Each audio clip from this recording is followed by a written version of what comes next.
am the GOAT. I am the greatest. I am the hope. I'm like an army. I'm the creator. I feel like a god. They call me the savior. I paved the way till night to dawn like every day. I can't be stopped. To the top, I'm on my way. Can't take my spot, I'll die for mine. You cross that line. I broke the mold, I cracked the code, and now it's time. And now it's time. The world is mine.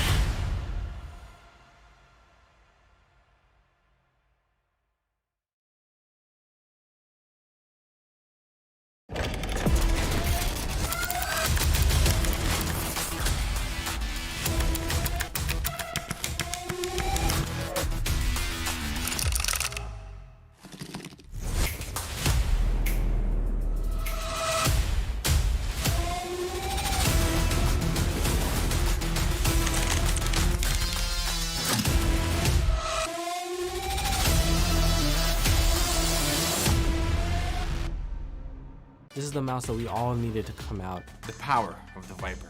and now it's here.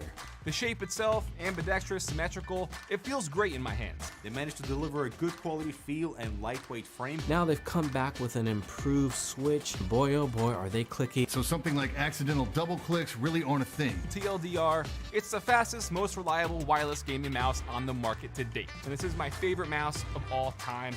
Razer, good stuff.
a legend. I am the GOAT. I am the greatest. I am the hope. I'm like an army. I'm the creator. I feel like a god. They call me the savior. I paved the way till night to dawn like every day. I can't be stopped. To the top, I'm on my way. Can't take my spot, I'll die for mine. You cross that line. I broke the mold, I cracked the code, and now it's time. And now it's time. The world is mine.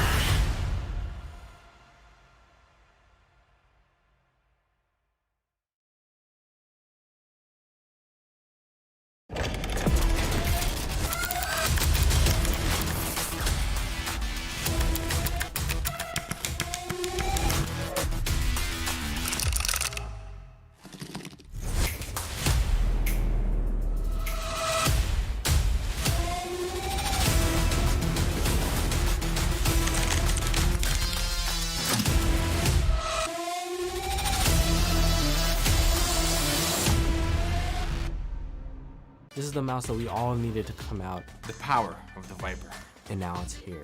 The shape itself, ambidextrous, symmetrical, it feels great in my hands. They managed to deliver a good quality feel and lightweight frame. Now they've come back with an improved Switch. Boy, oh boy, are they clicky. So something like accidental double clicks really aren't a thing. TLDR, it's the fastest, most reliable wireless gaming mouse on the market to date. And this is my favorite mouse of all time. Razer, good stuff.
Good afternoon and welcome to the Razer Invitational Europe, where we have got 8 incredible Brawl Stars teams ready to throw down for a total prize pool of €5,000. My name is Falcone. Joining me today are the wonderful experts on the panel. We have got Ark and Trav. Ark, we're together again. We're in person. It's you're real. here.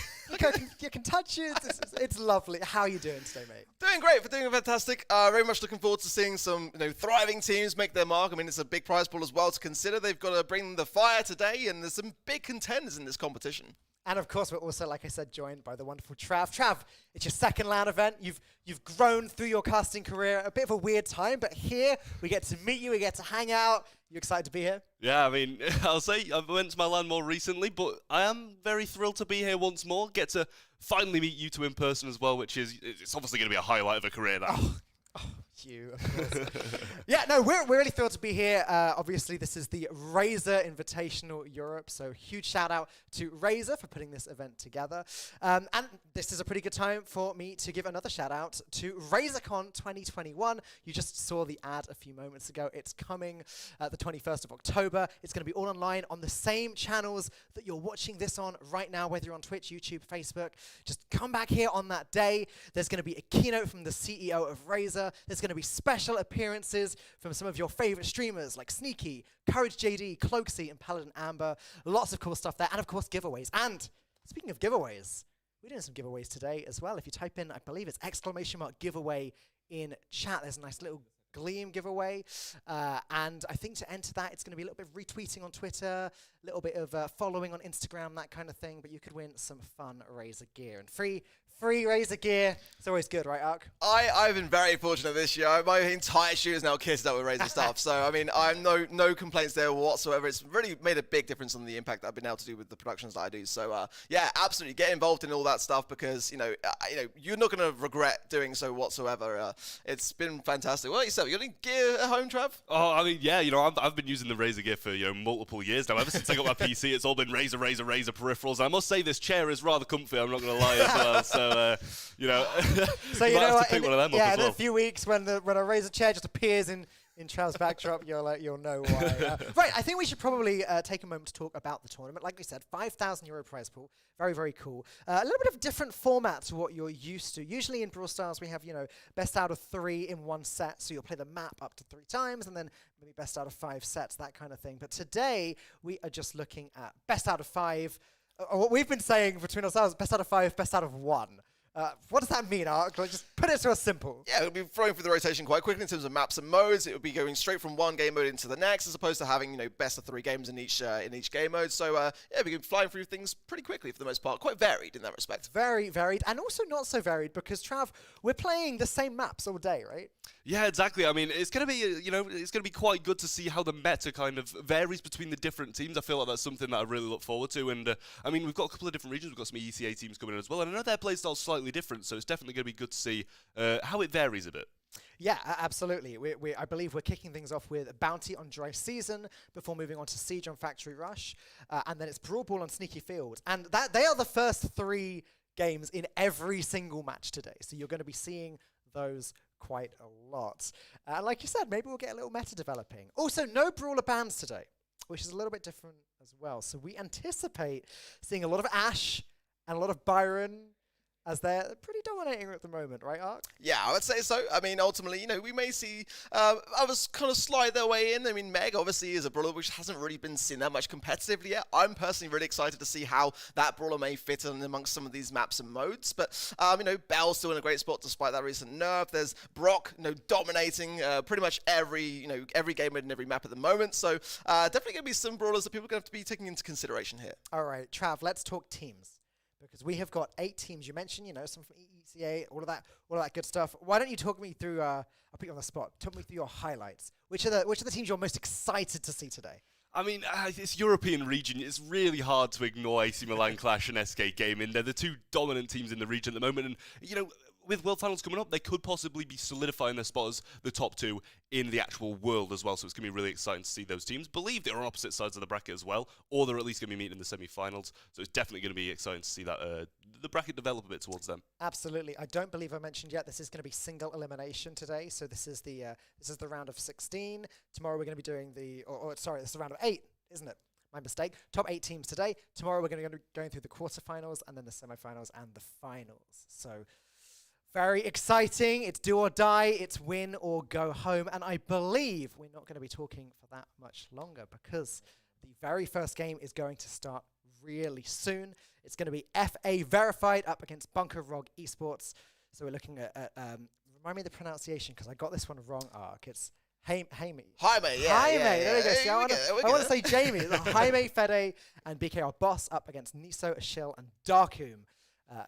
A lot of names that you'll recognize if you watch a lot of Brawl Stars, right, Trav? Yeah, well, I mean, there's a bit of a storyline developing here as well because, as you can see by the name on the roster as well, BKR Boss is going to be playing for FA Verified as opposed to his old team as of about a month ago in Bunker. He literally has the other team in his name. So it's going to be really exciting to see if he wants a bit of revenge. I believe Bunker are going to be joined by Niso today, so they've got a bit of a different roster as well. So it's going to be, a bit of a revenge story if Boss can pull through or whether Bunker have made the right decision. Yeah, well, I mean, there's only one way to find out. And as we said, the game is going to start very shortly. No brawler bans. I still can't get over that. Like, I'm just wondering, does that mean we're going to be seeing the same brawlers every single match? Maybe the teams between themselves are going to be like, look, gentleman's agreement. Look, no, I don't want to play Ash. Well, yeah. I mean, some of the top teams tend to favour those ideas, and ultimately, there's nothing that means a team have to even accept that offer at all. So, I mean, I personally feel like some teams may also look at the games that happened prior to and kind of think, oh, yeah, maybe that's a good comp to run all that. Really made a big impact. Let's take some similar ideas. Regardless to anything, what I would say is that at the moment the meta is in the most balanced of places, in my opinion. Definitely, you're always going to have brawlers that take a bit of a front seat in that respect. But at the same time, I do see a lot of pro players on the scene constantly saying that at the moment there's so much choice available to people, and I think that's only a great thing for esports. Yeah, no, I mean, a lot of choice is great. That's the thing with Brawl Stars, isn't it? They release a brawler or sometimes 2 brawlers every single month. And we're at the point now where, isn't there 51 brawlers in the game? I think it's 50 or 51, yeah. Getting up there. 51 brawlers available to pick. Nothing banned. Like, you're wild. Play whatever you want. Yeah. Maybe we could see some real off-the-wall comps, although I doubt it. I think we're probably likely to see a consistent meta. I just want to go through the games and maps that are being played one more time. I mentioned that it's going to be the same every single match throughout the day. So we're going to kick things off with Bounty on Dry Season, before moving on to Siege on Factory Rush, then Brawl Ball on Sneaky Fields, then Gem Grab on Hard Rock Mine if we get to Game 4, and then if we get to Game 5, we're actually going to go back to Bounty and play on Layer Cake. So no Hot Zone, no Heist today. I'm a big fan of Heist. I'm kind of sad about that. Yeah, I mean, it's a great game mode for sure. I mean, ultimately, what I would say is, I think Bounty at the final mode is quite a nice one to have as a good tiebreaker, but at the beginning as well, it's nice to have a slow pace going in. I mean, what are your thoughts as well, Trevor, on that side of things? Would you prefer to have some slide in, or are you keeping it simple? Honestly, I'd really like to see Heist. It's just one of my really preferable game modes. You can either there's a few different opportunities you can take. You can take the really aggressive route, play quite passive, or you can really have that stalemate in mid where they really just don't make too much progression, and then it comes down to those last few seconds, which get really, really exciting when the damage does really start to pour down, as they know they need to eventually get it in the end. Especially on maps like Dry Season, where things can be very, very slow and very explosive at the end, can't they? You tend to sort of try and push up into the enemy spawn, or even retreat back towards your spawn and sort of camp in the grassy area, and it just seems to be chaos at the end. We've seen some mad highlights in Brawl Stars Championship recently, haven't we, Ark? Where games of Bounty have ended quite dramatically. Yeah, you've got to be very, very cautious. Ultimately, you've got to time your retreats. I think it's actually one of the maps that favours being on the back foot a little bit more so, actually, when you're in that back spawn, providing you bring in the right comp, of course. Some very control-based ideas, some long-ranged ideas also. But you can really kind of hunker down a bit more in Dry Season and make the most of that situation, and have your opposition coming towards you sometimes can actually feed stars more in your favour sometimes. So it depends, ultimately, what strategies teams want to bring in. Do you go super on the aggressive early on, gain that star lead, and then just kind of hunker back at the spawn and wait for your opposition to fall into your traps? Some sneaky little bell nest eggs here and there, and bow as well. Some bow mines could come into play. SK have been playing that constantly recently. I wouldn't be at all surprised to see it a little bit today.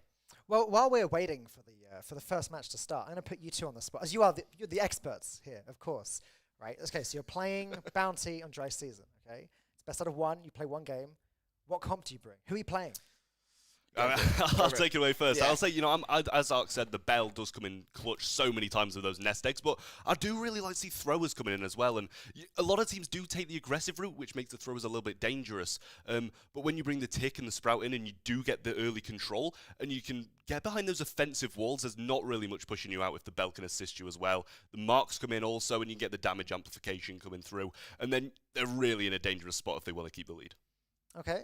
You agree, Ark? Yeah, a different strategy? I'm straight there with the bell. I think if Baron and Ash are a thing, then you can get into a very aggressive position with that, just by healing all the way up, and then ultimately if the Ash does go down at some point, well, then you're still Byron. You've got that range at your disposal as well to combine with the bell. But Ruffs can also be a great option to have, and having that field promotion star power to really beef up your entire team HP, combining that with possibly a Gene has taken a bit of a step down in terms of the meta, but it was always a great combination of having that tick, the Ruffs, and the Gene.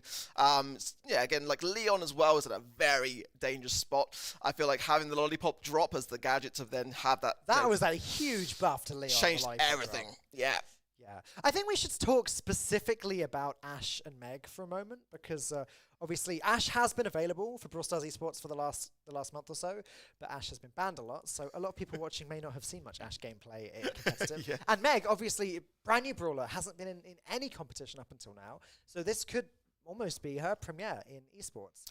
Why don't you talk us through how those brawlers work? For me, Meg is actually quite a dangerous thing to have sometimes. You know, yes, she is going to tickle your opposition a little bit. She's not going to cause very much damage at all, but ultimately those shots all stack up towards your super. You get that super, you get your mecha, and then you're a real threat. Then you can really go on the aggressive, get some nice takedowns along the way, and you're a big, heavy, brute tank ultimately. So there's very little that can stop you in that respect. It's one as well that a lot of teams have not necessarily scrimmed much against for that same reason. So if you've got a firm strategy going in and that is in your minds, then you're going to come out on top. But yeah, Ashe as well, very, very scary, right, Trev? Yeah, definitely so. I mean, you see, the Byron and Ashe is still really going to combat the Meg amazingly, even with the vast amount of HP that she does have in that mecha form, just because he's going to have the extended speed, the extended damage as well. Oh, we are kicking things off. Why don't you guys take this away? Yeah, going into the first game now, we are going to be seeing the Brock, Piper, and Bell coming through from FA Verified here, which is also an extremely good comp. And a Tick has decided to slot in with near enough the same comp on the side of Bunker. A few early taps coming in from FA Verified, though, putting them in a bit of a strong spot. But you see Bunker a little bit more aggressive in terms of their map placement, but it has flipped now as Boss does start to go up the right-hand side rather aggressively, as they know how much of a valuable asset that first star is. Yeah, you got to grab it, and then Fede as well, breaking that mid, is going to remove some of the cover. Darkroom there is going to have to be very cautious in that respect, as the shots from Haymi trying to get the pinch off here. Pretty slow start, it's got to be said for Bunker. They've only got that one star against them at the moment. Darkroom, though, now has his head now in that super on the left-hand side coming in. Could be looking out for how many shots are utilized on the side of FA Verified. If they tend to get handsy with that and start to fire some off, then they might not have enough to defend his head coming in. Yeah, you see Darkin pushing up now, and this is the placement that the Tick does want to be in. He's got a wall on his left, and he's got a wall when he aggresses a bit further as well. Shot from Jaime is going to turn him back in his tracks, though, as he does have to retreat quite nicely there. Fede has picked up his super along the way too, so that's going to be dangerous for a Tick if he does want to push up, because he knows he can get those wall breaks down, and then a lot of damage comes through with it as well. Bell going to be missing his mark from Jaime there, but Nisso's still got his firmly in his hand. Well, 30 seconds remain, and just that one star still. No takedowns or deaths from either side, so at the moment it's going to be that final push, and honestly, it's going to be Bunker that make it, so they're going to be very careful of those nest eggs along the way. I hope they made a little note of them, because very little maneuvering ability is available here. There's a bit of damage going down, but not really enough. Darkroom has to get the head out now. Yeah, he needs to push here on his left-hand side coming in, because again, they've got to get a takedown. Yeah, danger for Boss, though. He's got that homemade recipe pop, but he's very, very low. Had to retreat all the way. Here comes Darkoon pulling through, but he's not going to get the takedown just yet, and the double tap comes through, and another pickup too, and FA Verified are going to secure the first game. Wow, what a fantastic win from them. Ahead all the way through, backs right against the wall, but just about able to survive. And not only that, but get those last-minute kills.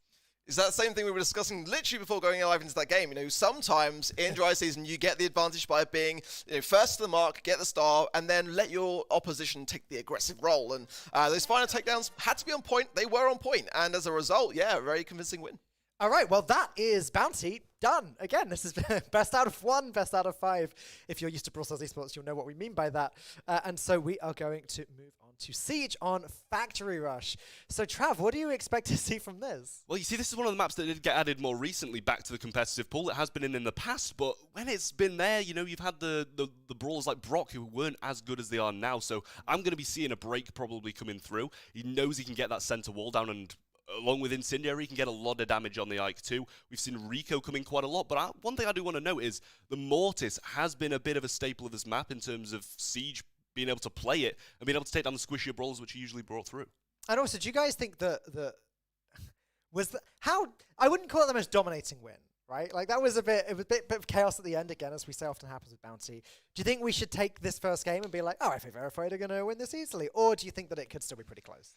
All I'll say is if they do it would be a pretty big upset, really. I mean, again, we have that storyline with Boss, and I'm sure, again, like you rightly said, Trav, he wants to get his own back here. He's feeling good right now, isn't he? He's coming into Feeling this good. all guns blazing, exactly. So, Bunker and Rog, it's got to be said, though, have got a lot of experience behind them. They're able to keep composure, and in those moments of desperation, more often than often, they will come out on top. You know, a Bounty, again, with that particular map, dry season can be difficult to achieve. In Siege, it's all about control. It's all about being first to that bolt and getting a first push and kind of have a bit of a dry season effect in Siege in general. If you're able to get your opposition behind a spawn off a push, it's a very hard thing to come back from. So whatever team can see that first push, they've got to be very aware to come back very, very aggressively. I just want to say apologies for the wait in getting into the games. Obviously, this is the first games of the day, so we're still setting things up, still getting used to everything. I'm sure behind the scenes, and players are getting used to Okay, the kind of whiplash of going from game mode to game mode without a break. So in the meantime, we're just going to keep chit-chatting until the game starts. But don't worry, we're not talking all day just so that you can hear the sound of our voice, and we're not delaying the game. As soon as the game is ready to start, we are going to jump straight into that. And it sounds like the game is ready to start, so I believe we're going to be jumping into Game 2, which is Siege on Factory Rush. Trav, let's do this one together. So we got Rico, Bell, and Mortis up against, Buzz, Rico, and Piper. These are very different compositions, and that Buzz is taking a beating. Yeah, all eyes on Mortis here, though. I did say that was probably going to be one of the brawlers that would come out with the squishy units, and that's exactly what Bunker have gone for. We're seeing the Piper, we're seeing the Rico, and they're going to struggle heavily against that. They have got the Buzz to compensate a little bit, but Jaime has got that completely under wraps. And they don't have the Bell for the defense either, whereas if FA Verified do choose to lose a push, then they're going to have a really solid defense along with it. Oh, this is an aggressive push as well from the Siege bot. Jaime dealing a lot of damage also. That Ike is already down to 53% from the first push and still full control from FA Verified. They are feeling pretty good about things right now. And again, Boss, even though he's got the other team's name in his name, he's doing a good job of representing FA Verified at the moment. Yeah, Darkum able to pick up his super, but it's going to get shut down instantly by Boss, who does manage to trade it out, goes down with it as well, though. Fede knows he can pick up the kill by going into the Ike, so that's exactly what he does. Nisso popping a lovely bouncy castle, but embark is firmly on top of him there, and he's going to take some extended amounts of damage when Jaime does eventually hit those shots. Yeah, I mean, it was great of Jaime to even force that bouncy castle in the first place, just through sheer amounts of damage. No doubt, this is a big old Siege bot going in, level 7. It has been stunned, but the Mortis dashing through Fede, just eliminating brawler after brawler, and now that Ike down to 21%. It is just about going to survive, but once again, FA Verified have control of the mid. I don't know how Bunker Rog are going to get the bolts to win this one. Jaime knows that he's got this under wraps as well. Fede going in over and over again. Eliminations! And he adds another 2 takedowns to his name. A shield over the right-hand side is all alone, and he's not going to be too happy about it either, as this is going to be a guaranteed loss at this point. No chance of a comeback, and I think that Bunker know it, as they're just not going to be coming out of spawn just yet. Fede once more adding another kill to his ledger. Incredible. This Mortis cannot be stopped. I mean, I know that Mortis is in a great position right now, but oh my gosh, that was incredible. Yeah, it's going to be finished off quite swiftly now as well, though, and Bunker. I mean, his boss's name is really putting some pressure on me now to get this name right. And FA Verified are going to be going forward to match point.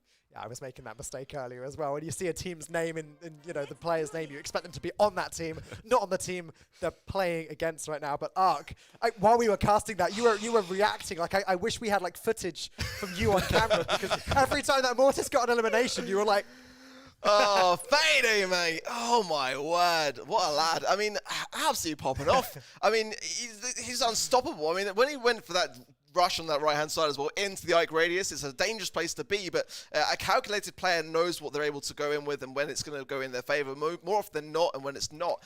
He just cycled so fantastically well. That is going to have to be something which Bunker will take very, very seriously going into the next game regardless. If he's going to bring back the Mortis pick, he's on fire right now. He's really been brushing up his skills. Yeah, I mean, that was really quite impressive. The way that he was just pushing with the Siege bot and just knocking brawlers out of the way. Obviously, Siege Mortises has been a bit of a joke, a bit of a meme for us over the last couple of years, because at first, Mortis and Siege didn't want to play that. And then, Bobby and some of the NA teams like, actually, we think Siege is really good at Mortis, and they showed us why. And they even temporarily had a team called Siege Mortises, didn't they? And we're just seeing it more and more nowadays. Like, Mortis is just a fantastic brawler all in all. And especially since Coiled Snake just was made as sort of part of the default power set for Mortis, rather than being a star power. It was quite the buff. But yes, anyways, that is going to be 2 down, 1 to go for FA Verified. And Ark, you said this would be an upset if it happened. I think so. I think it's fair to say, right? Yeah, absolutely. I mean, we've not really kind of ever seen, to my knowledge, Boss playing off against his own team. I've not seen that match, so definitely one that I've been wanting to see ultimately for sure. And Bunker Rog have had a great year, so that, they're going to the World Finals, which, I mean, you can't really get better than that, right? But at the same time, sometimes what we see is teams kind of taking a bit of time off, and you sort of get your head space back, and you start to have like a little bit of downtime to come back, to Wells with real flair. So if that's the case for Bunker Rock, not too sure. It's kind of hard to say at this point in time, but regardless, either way you look at this, FA Verified have been leading things very convincingly. So it's going to have to be a huge comeback to come back from this. All right, Ark. It's going to be Brawl Ball on Sneaky Fields. We got Rico, Bell, and Spike up against Brock, Ems, and Spike as well. And Fede already pushing very aggressively through the mid. Gets an elimination on Darkoom. They are going to have to hang back a little bit. Yeah, slow and steady wins the race, but Brawl can definitely be one that is won in a very short amount of time. In this particular map, it's going to be a challenging thing with so much bush available, and some of that being broken up now by a shield. That'll be a good thing in favor of Bunker. Ultimately, they want to eradicate surprise attacks here. Boss goes down as well, so a shield left to his own on defense, and Hayman gets the takedown, has the super to hand as well. This Why no super kick? That could have easily gone in. What happened? No! Disaster strikes, and now Bunker Rog back in command. Well, not quite in command. A shield has been marked by the Bell, extremely weak. Niso and Darkoom are having to hang back. Darkoom takes a hit from the Spike super. It does still look like Verified are in charge here, but that just should have been a goal, shouldn't it? I felt it should have been, yeah. I've got to say it straight up. That was definitely one of those moments that you don't want to take a chance or a risk. And yeah, you've got to use that super to hand. Obviously, they wanted to probably maintain it, I guess. But ultimately, yeah, I would personally have gone for the goal there. So we're all still tied up here. Bit of a saving grace, really, for Bunker, who again, Rocket Lace is coming out for a shield. Great gadget to see coming back a little bit. One that I've gravely missed, actually, when it comes to Brock. But yeah, the pressure's still mounting. Heyman goes down now, leaving it with just Boss and Niso. So at the moment, it's going to be a bit of a 1v1 until Fader comes back into the mix. Yeah, a bit of a stalemate for the time being, but here's Fede, here's a shield. All of the brawlers joining the fray, and that is a super. Down goes a lot of the defenses on the left side that Fede was actually using to hide behind, and Darkoom is pushing in on the right. Boss is just dealing bits of damage with the Spike, but nothing too crazy happening here. Looks like this is going to be an overtime game, Arc. Yeah, and in that event, I've got to say that range can be very much your advantage, and any sort of gadget saved by even Niso or Boss on the life plant side of things definitely could come in handy for some additional covers. It's all going to go down in 20 seconds. It's a bit of a push actually coming in from Bunker here. Darkroom trying to ease his way up, but yeah, punished for it, and rightly so there, as both Fade and Jaime clearly communicating very well together. Nice elimination on the left on Darkoom there. That's a good position to be in with this overtime timer about to hit 0. The walls come down. Jaime, Boss, Fede are in great spots here. No supers available though, so no easy goals just yet. Yeah, and it's now 3 versus 2. Jaime trying to get the upper hand here. Oh my word, no way! No way! Jaime making up for the mistake earlier, gets that goal in, and that is going to be that. FA Verified take a 3-0 win against Bunker Rock. Trav, is this what you expected? Well, honestly, it's really not. I was completely expecting not the complete opposite. I was definitely expecting something like a set 5, and I must just say one thing as well. Being in person is just absolutely amazing. How passionate we're all getting when these moments come through. We're not enough jumping out of our chairs, but yeah, overall, I mean, I really didn't expect that.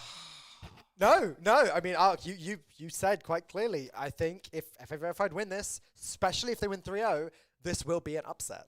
Hugely so, yeah. I mean, some of the plays, in that series that we saw, just genuinely for me, I didn't see half of them coming. I really didn't, especially that final goal. I think that's why we were all just kind of like almost leaping out of our seats, because it was such a moment to see, and especially when you're outnumbered. I felt like I just about finished the sentence where I said, there's no supers available, so no easy goals, and then, supers available, and there it goes. Honestly, fantastic. I mean, FA Verified now, they're going to be taken really, really seriously in this competition because, again, Bunker Rock came in as a favourite here. They did indeed, but there you have it. That is Brawl Stars. Sometimes it just do be like that. And we are going to move on to our second match. I don't think we're going to waste any time. We're going to get into that. It's going to be SK Gaming up against Ad Horonis. Obviously, one of these teams is a little bit better known than the other. Trav, tell me about SK Gaming. I mean, what isn't there to tell at this point? Been the dominant team throughout this region for the whole year. I think they've got about 6 monthly finals in the bag. World finalists and probably the favourites going into it as well. Ad Horonis on the other side of things, though. I can't say I'm too familiar with any of those players, really. And looking at it, it's really looking like a bit of a repeat of what we just seen. I don't think they are on opposite sides. Sorry, just looking to see if AC Milan Clash and SK are on opposite side of the bracket. I don't think they are. They're on the same side of the bracket. So no El Clasico finals today, Ark. Do you know anything about I can't even say their name, so I clearly don't know anything about them. Ad Honoris. It's a tongue twister for sure. Ad Yeah, Honoris. absolutely. Ad Honoris. I don't necessarily have been familiarized with them that much, but I love their team names. I mean, you got Squirrel, you got Melon, Galaxy. I mean, there's some serious creativeness going on here. That all I'd say is never underestimate a dark horse. Yes, SK should be very dominant in this game. I think it's fair to say they've had a phenomenal year, and with that comes so much, so much preparation in terms of their processes, in terms of their scrimmings. But in the sense that we are not necessarily familiar with this team, I'm sure it's the same for SK. So we don't know what their secret weapons might be. It could be very much the sweep, or we may see some back and forth. You would think that SK would be able to sweep this, but ultimately, I kind of hope they don't in some respects. Adonis could come out, guns blazing, and just bring out this mad comp. Maybe a Shelly here and a Colt there, and Do you think, Trav, there's any chance of something mad happening? Or I don't think there's any Shellys or Colts coming out, to be honest with you, looking at the maps we've been playing. Clash. They play that Shelly is true, yeah. man can dream, Yeah, exactly. I mean, to be honest, I think we're probably just going to be seeing very similar to what we have just been witnessing. The long-range comp did seem to work quite well against the thrower, just keeping the range in dry season at least. So I feel like maybe that can come forward as well, but I definitely want to see the likes of Poco, the Buzz, and possibly even a Mortis coming out in that as well as what I'd like to see in Factory Rush. I'm going to make an observation real quick. We didn't see an Ashe. Yeah. And we didn't see a Byron. Yeah. The two brawlers that we said we assumed would be dominating today. So we'll have to just keep watching and wait and see what happens, because maybe they'll come out to play over the next few matches, or maybe these teams are just like, yeah, we don't want to play them. Do you want to play them? No, let's just agree not to play them. Possibly, yeah, possibly. I mean, I feel like SK Gaming would play them in dry season. I think that's kind of like their play style, to go on the aggressive. Maybe it's still kind of it's one of those things that when you see something banned so often, you also kind of get a little bit of a detachment upon where teams actually like to play it. So I remember seeing a match far back when it was backyard Bowl, and Tribe didn't go in with it. They didn't want to even try it. So there's definitely still some counterability there to consider. So dry season for me, I think I still prefer that kind of battle mid. A Leon myself, I think that's something that SK Gaming do quite well as well. Is they go on the aggressive a lot, and they like to use a lot of unpredictability in their play style. So I definitely feel like we'll see some different brawlers to what we've already seen today coming up soon. Do you ever think there's a world, Trav, where these new brawlers that are added to the game, they're so powerful that the best teams just decide, look, this brawler's obviously powerful, it's always going to be banned, we don't need to learn it, and then the teams go to a tournament like this one and they're like, oh, we don't know how to play this brawler? I mean, I definitely think it's a possibility, to be honest. I mean, it's happened in previous tournaments as well, where you see the biggest of upsets because they don't practice the brawlers. I've seen multiple teams in community leagues just come through, and then they're like, oh, the opponents will probably ban that. We've had a look at some scrims that they've been doing, and they've been banning it, so we're not going to ban it, and then they just completely turn it back on them, and it backfires. Yeah. I mean, you never know with these things. Like sometimes we expect to see certain brawlers in certain situations. Sometimes we're correct. Usually, Ark is correct. I have to say that. I don't know about that. I have to say that because I'm in the room with him. So if I don't say that, he'll be mean. But no, I mean, oftentimes we are wrong, and we get stuff that's completely out of left field. And that's they're my favorite Brawl Stars matches. Where like we expect something and we get this crazy off the wall strategy. Like I remember the first time I ever saw the El Primo Gale launchpad strategy on Split. It's like, what is happening here? This Primo is just running in and dying, and then you look at the score. It's like, oh, they've actually won. Yeah, exactly. There's definitely something to be said about those kinds of things where, when you're not expecting something, you've got to expect the unexpected, absolutely. And again, I always root for the underdogs simply because, I feel like if I see a great play, I'm going to call it how it is. So any team is capable of that. Any team is capable of doing something great. So Squirrel, Melon, Galaxy, I'm rooting for you guys today. Give us your all. Obviously, no pressure. It's only SK. Yeah, well, I mean, if they win, like that's going to be quite the moment in Brawl Stars history. As we don't know when the next game is going to start, Chav, I'm going to ask you, do you have any moment, like I just said, where when I first saw the Primo Gale split strategy, I was like, whoa, what is this? Do you have any moment in Brawl Stars history or any strategy that you were just blown away by when you first saw it? I mean, I must say, I think at some point, I'm not sure if it was just on ladder, but in general, with the Gale again, when they had the extended launchpad, they'd come out of spawn, they'd place a launchpad down, wait for another gadget to load, place it down, and then they'd jump to the mid, place the one they just loaded, and just go straight onto the Ike, and just end up from their spawn onto their opponent's Ike within a few seconds, and that's when some of the fastest games were in Brawl Stars. Oh, yeah. I remember casting some of those, but I think last year, and being like, wait, what happened? Why is the Ike dead? No sieges have happened yet. Why is this? Alk, how about you? Is there any like moment in history that you're like, wow, that was cool? I like the ball gadget now, Stomper. I think that's a great new addition. I haven't really seen too many players utilizing that. I'm kind of more interested in the things that I haven't seen, like played enough, in that respect. I see a lot of great ball cycles off the back of that now, where you're able to stop short and then do your thing and then go somewhere else. So I'd love to see a bit more of those sort of things coming through. But at the moment, I think that I do like the Bell strategy of just marking the bot in Siege. It might seem a little bit boring, but ultimately, it's one of those things that we've never really had a mechanic in Brawl that's been able to take away HP from that bot quickly and sufficiently. We see a lot of defensive capabilities with brawlers like Spike with the life plant gadget, and Pam for her healing turret, and Mother's Hug to have everyone close quarters to get their healing off the back of it. But I like things like that, things that kind of like turn the game on their head. Because we saw a lot, didn't we, where brawlers were able to tank the actual bot swipes and delay with their invincibility coming off the back spawn, and all that's changed this year. That's one of the great things about Brawl Stars, is that once you think you know it, all the Brawl Stars team come in and go, nope. Yeah, so we got this new thing called gadgets, and they're going to do this. And then we're actually going to give everyone a second gadget. I've got another moment that I remember particularly from last year. It was when we got used to like these GG mortuary games being quite long, and then we saw there was the strategy where Dynamite started like jumping over the walls, and games would end because of that. But then Rock got its second gadget, right? And then suddenly these walls just didn't matter anymore. It was at the start of the game, bam, bam, the walls just exploded. Like, oh, okay, well, this changes everything.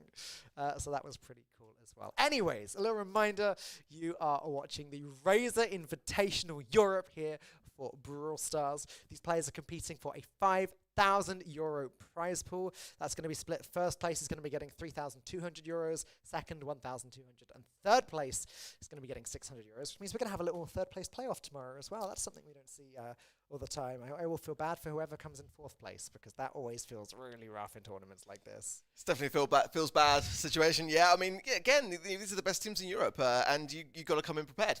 Because without saying, really, you got to be doing your scrims, you got to be doing your preparation process, and keeping up with the meta. Obviously, is a really, really important factor here. So, these teams are, familiar to us and have been throughout the majority of the year from the Brawl esports and Brawl Stars Championships side of things. Yeah, they've got that advantage because they're kind of used to this. It's kind of like just going back to the drawing board and business as usual. For some of these other teams, they're going to have to have really, really come in, looking and analysing the teams that they're facing off against, because if they haven't done that, then they're going to miss a trick.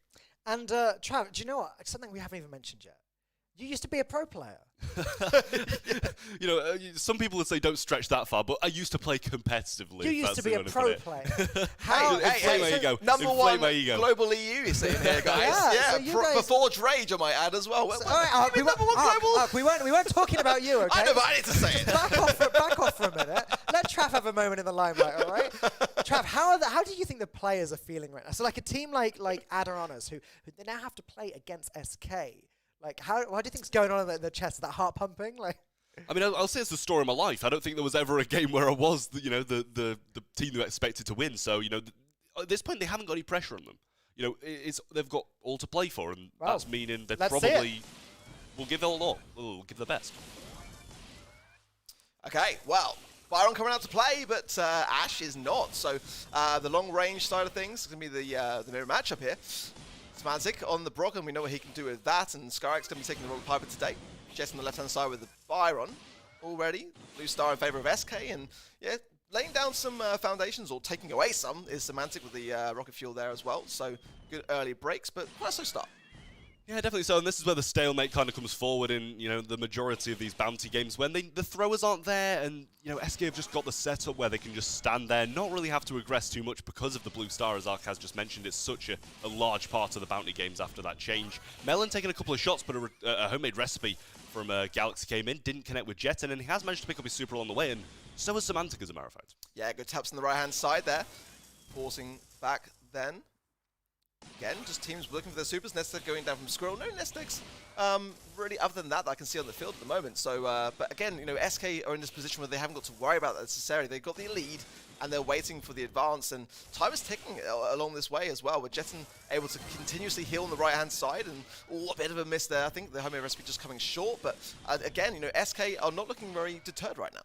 No, but you can see that the thought process from SK then. He throws out the homemade recipe, throws out the rocket fuel, and that's a guaranteed kill if they do both connect, and usually they do, but clearly, you know, Squirrel did come through with some, or Melon did come through with some really nice positioning to kind of deter that there. Heals from Jet all day long, so you know, Semantic and Scarix can tank all the shots they want. They've got the heals available, and now they do have to start pushing. Another homemade recipe missed, however, though, is going to put Scarix in a bit of a poor position now as Melon does try to rotate round. Semantic going to be connecting a shot, though, and it just seems like they've done too little too late here. Jedin's going to pick up that as well, almost going down on Semantic, but it wouldn't have mattered anyway. And SK, as probably predicted by most, do take the first game. It was a nice try from Anonymous. I still can't say that. Why is my mouth? Hanonor. What am I doing? Honoras. Maybe I need to pronounce the Honoras. There we go. Honore, maybe. At Honoras. No, it was a good attempt by them. I was a little bit nervous for SK just towards the end of that game because, again, 1-star lead on Bounty. You know, something wild can happen at the last second and flip things over. But SK were able to get that extra elimination and lock down the game, which, yeah, is the expected result, right? It looks really calm, really collected. I felt like, for me, you know, actually they almost left it too late. I mean, they are a team that can stay really calm under pressure, no doubt about it. But at that point, when the push was coming in, there could have just been one kill that was enough to secure it, because it's just that blue star. I mean, ultimately, you know, they still didn't seem like they were that worried when the push came in. Like, you're right, it's it was a bit too late.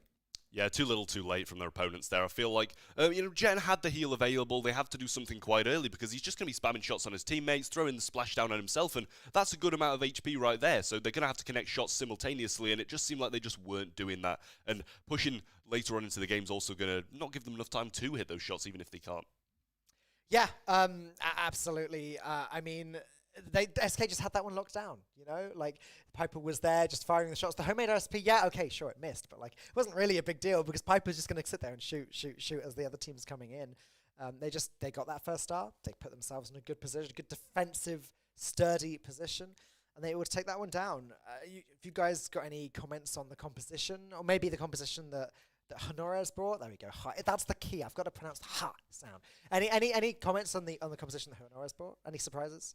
Well, honestly, I'm kind of thinking I did really like the Bell. I favour the Bell over just a singular Byron there. Byron usually comes in when the tanky units do, so we can heal them in the aggressive position. And honestly, if you can get the lead and place a lot of nest eggs down like we saw in the last dry season game, then you're going to have even more control than SK did, and you're not going to be worried about that late turnaround coming in. And I feel like that's maybe a little bit of a comp choice that didn't really benefit them too much. All right, let's get Siege underway. We got Brock, Pam, and a very dead Stu up against Bell, Rico, and Leon. I'm still not used to that skin. I only recognize Leon thanks to the lollipop drop there. Yeah, I mean, it's a great gadget to have. Ultimately, I feel like it's definitely one to combine with the Bell and the Rico. Gonna be very cautious around that and how they approach it. Let's see now, Semantic going in. Skyrex are not running Mama's Hug, he's running Mama's Squeeze there. You can see the lack of the healing radius coming in, and this is exactly what really is the best start to go up against SK. You've got to have the control of the back of a push, and this could be a turning point potentially. It is a nice start. I mean, they're already doing better than Bunker Rock did in their game of Siege. You know, they did win, Hanaras did win the first game of Siege, or the first push rather, and they do have enough bolts to win the second one as well. SK very much on the back foot, and Galaxy actually surviving the super from Jet on there and getting the slow off. This is a very good start for Ad Hanaris. It really is. I mean, ultimately the saving grace that SK have is they've got 5 or now 6 bolts in the bank. They've got to defend this push, and they should do it pretty well. There's a bit of a slow advance really coming from Ad Hanaris there. They didn't quite manage to get anything on top of that, but they would like to ideally get something, but that's a pretty solid defense. That is a fantastic defense, still 100% health, and now a 5-bolt lead. If Hanaris can't keep control of the mid now, they are going to lose this game. Melon goes down. Semantic has control of the left side. This is a tight one, Ark. It's going to be close, but a nice takedown there from Jets and Rocket Fuel. Rocket Rain over the top, rather. Semantic, Scarix, rather, will actually pop the nest egg at a good time. No one really contested that, and look at the bolts banked now 10. So SK have got the final push. They can really fully commit to this, and it's a big bot. A disaster for Ad Honoris. They won the first 2 sieges, but weren't able to get any damage in. And now all SK need to do is touch the enemy Ike, and they're going to win the game. In goes the siege bot. That Ike has taken more than enough damage. Congratulations to SK Gaming. They are now 2-0. They only need to win Brawl Ball in order to take this one down. That was a really close game, actually. Trav, what did you make of that one? I mean, honestly, it was very, very close. Adonoris just didn't have the positioning when they were pushing, and I feel like, you know, if they're getting that much of a flawless defense without even forcing the Pam turret out either, because that didn't even come down, and then he had it to aggress further up the map when they were trying to return to the mid. I feel like they just need to try and get some portion of damage. A few bell shots in there is going to go a long way when the bounces start going through. Yeah, I mean, SK were able to sort of lose the sieges, but because their defense was so good, and they were just accumulating just a few bolts here and a few bolts there for the last bolt, they were able to get control of the center and really capitalize on that. Honestly, their defense was so good. Maybe Ad Honoris just weren't pushing aggressively enough Arc when they were winning their sieges. Do you think they should have tried to get a little bit of damage on the Ike? I think they should have considered the possibility of bringing in a wall breaker. I mean, that would have been able to, as we saw SK towards the end, were able to capitalize with having the Brock. They didn't bring that in. They didn't bring in really anything that could do that. You know, and that would have been, even like a Barley would have been great to have in the event of being able to throw over the wall. If you're not going to have a wall breaker, you've got to kind of consider the fact that, you know, you need to apply pressure at the same time. And when the pushes came in, they weren't really backing it, like you rightly said, Trav. And if you're going to go with that approach, well, then you've got to be able to have something else. And they just didn't have that something else. Yeah, it just didn't quite work out. So Trav, Ad Honoris on the... I said it right again. I'm getting used to this. I'll get used to this until they get eliminated, just before they get eliminated. Oh, well. Ad Honoris on their last legs here. It's Brawl Ball on Sneaky Fields. What would you like to see from them a little bit differently in order to take down SK?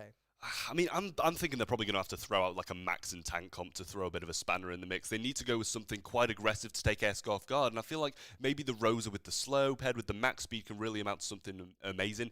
I also do really like the Ems here when it can get the grass control. It provides so much control, especially with the super. All right, well, I believe we are ready to jump into the next game. So Trav, why don't you take this one down with me? Here we go. It's Brawl Ball, Sneaky Fields. We got Colt B and M's up against Griff, Brock, and Spike. 6 unique brawlers. That makes a change. Yeah, we got B coming down mid now. Skyrick's just trying to take this control. Semantic is going to be playing the M's, which I said I did really like. It's paired up against the Spike, though, which definitely with curveballs a bit of a tough interaction, but the life plant's not going to do too much from there as the piercing damage is going to take it down quite nicely. Skyrick knows he can take this control relatively easily, especially with a super and a charge shot now, and they're pushing so close to the goal. Mironov's pinned in, That's super shot comes in. through, Oh, but no, it's not. the block is there before he goes down. Oh my gosh, I was convinced that was going in. Somehow, Ad Honoris are able to defend that one, and now they are making their way down the map. Galaxy pushing quite aggressively, but also taking so much damage. Super at the ready. Brock is going to use his super and blow up a lot of the defenses on the right side. Galaxy is still ready to go with his super, but he's struggling to make any progress with that M's in the way, just spraying gas everywhere. Yeah, you see the piggy banks coming down now, though, and breaking up the map. I'm not sure if that's really going to favour them or the opposing team, because they've only got Brock, who can deal huge damage at a long range, or is they just going to be relying on the curveball? Galaxy does have his super, though, which can provide a lot of value in an open map, especially if they line it up properly. The super from Jetson going to be missed, and Melon's going to be further breaking up the grass in the mid, just so Semantic doesn't have the easiest of times. Spike super thrown over there as well, and he's pinned to a certain spot, but they just can't get around to him. Yeah, Galaxy finally used that super, but it wasn't actually able to deal any damage whatsoever. Semantic is getting a little weak, though. Manages to just about dodge the curveball shot from the Spike, and is doing just fine. 50 seconds left on the clock. And actually, this one could still go either way.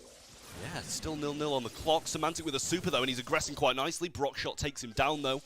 And should take quite a lot of the pressure off, but in reality, Melon gets the interception and the super out just in time. And now Jetton is in a very bad position to try and keep control.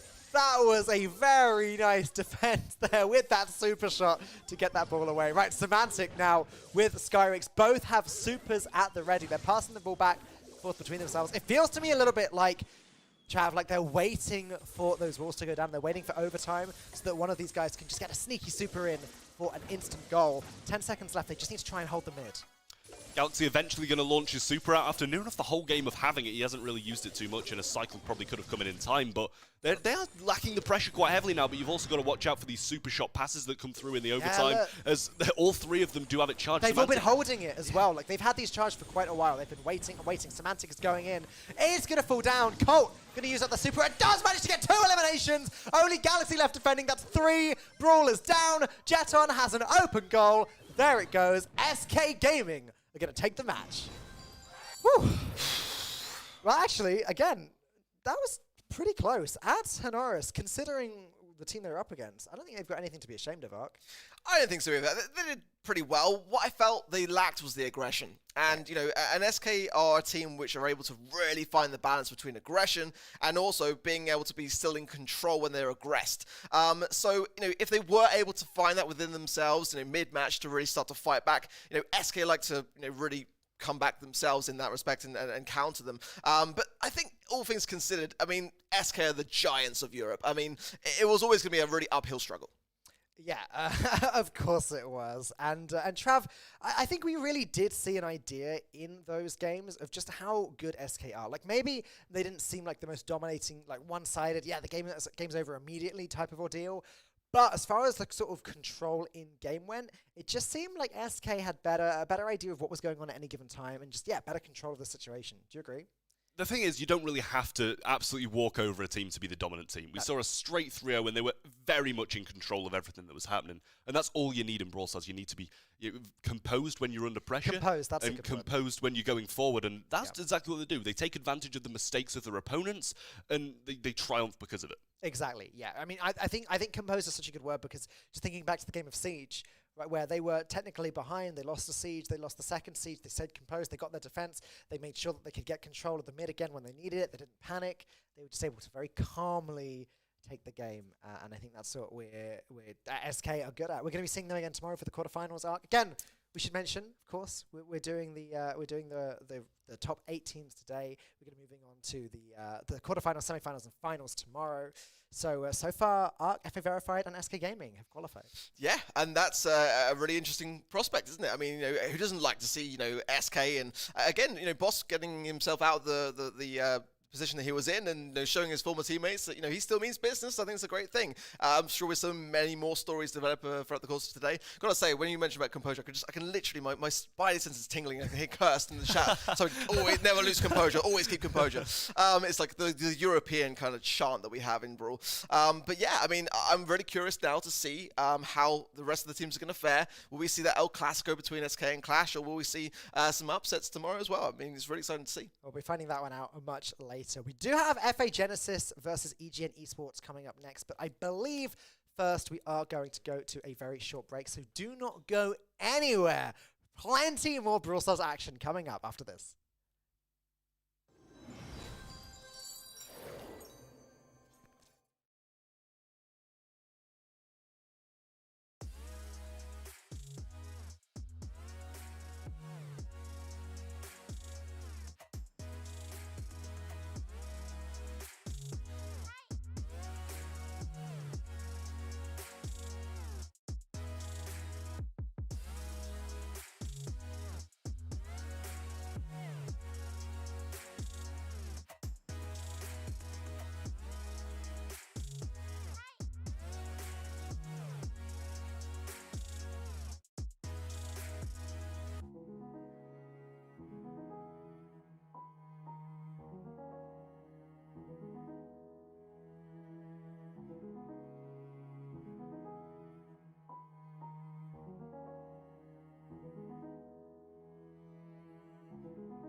count that big bang.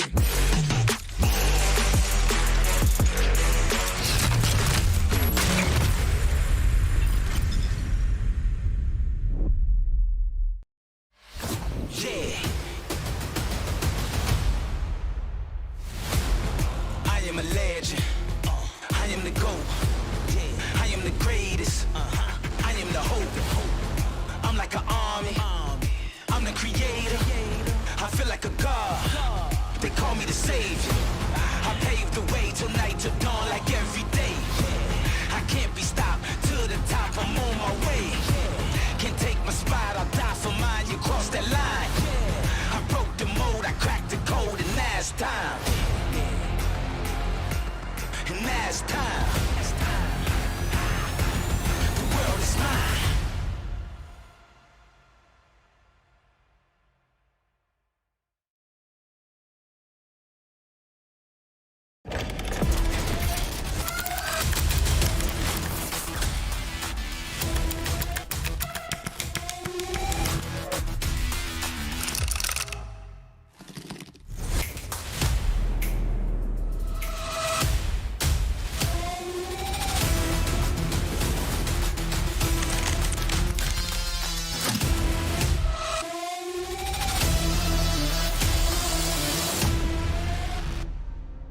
This is the mouse that we all needed to come out, The power of the Viper. and now it's here.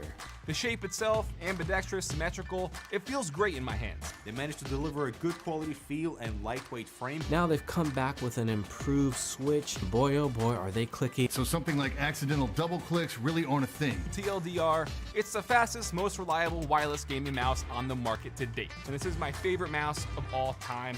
Razer, good stuff.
Welcome back to the Razer Invitational for Europe. We are 2 matches into our 8-match day, and already things have started with a bang. FA Verified got a huge upset against Bunker Rog Esports, taking them down. And then Ad Honoris got some pretty good games against SK Gaming, although they did lose the 3-0 sweep. Again, my name is Falcone. I'm your host today, and of course I'm joined by the 2 experts to my left. We've got Ark, we've got Trav.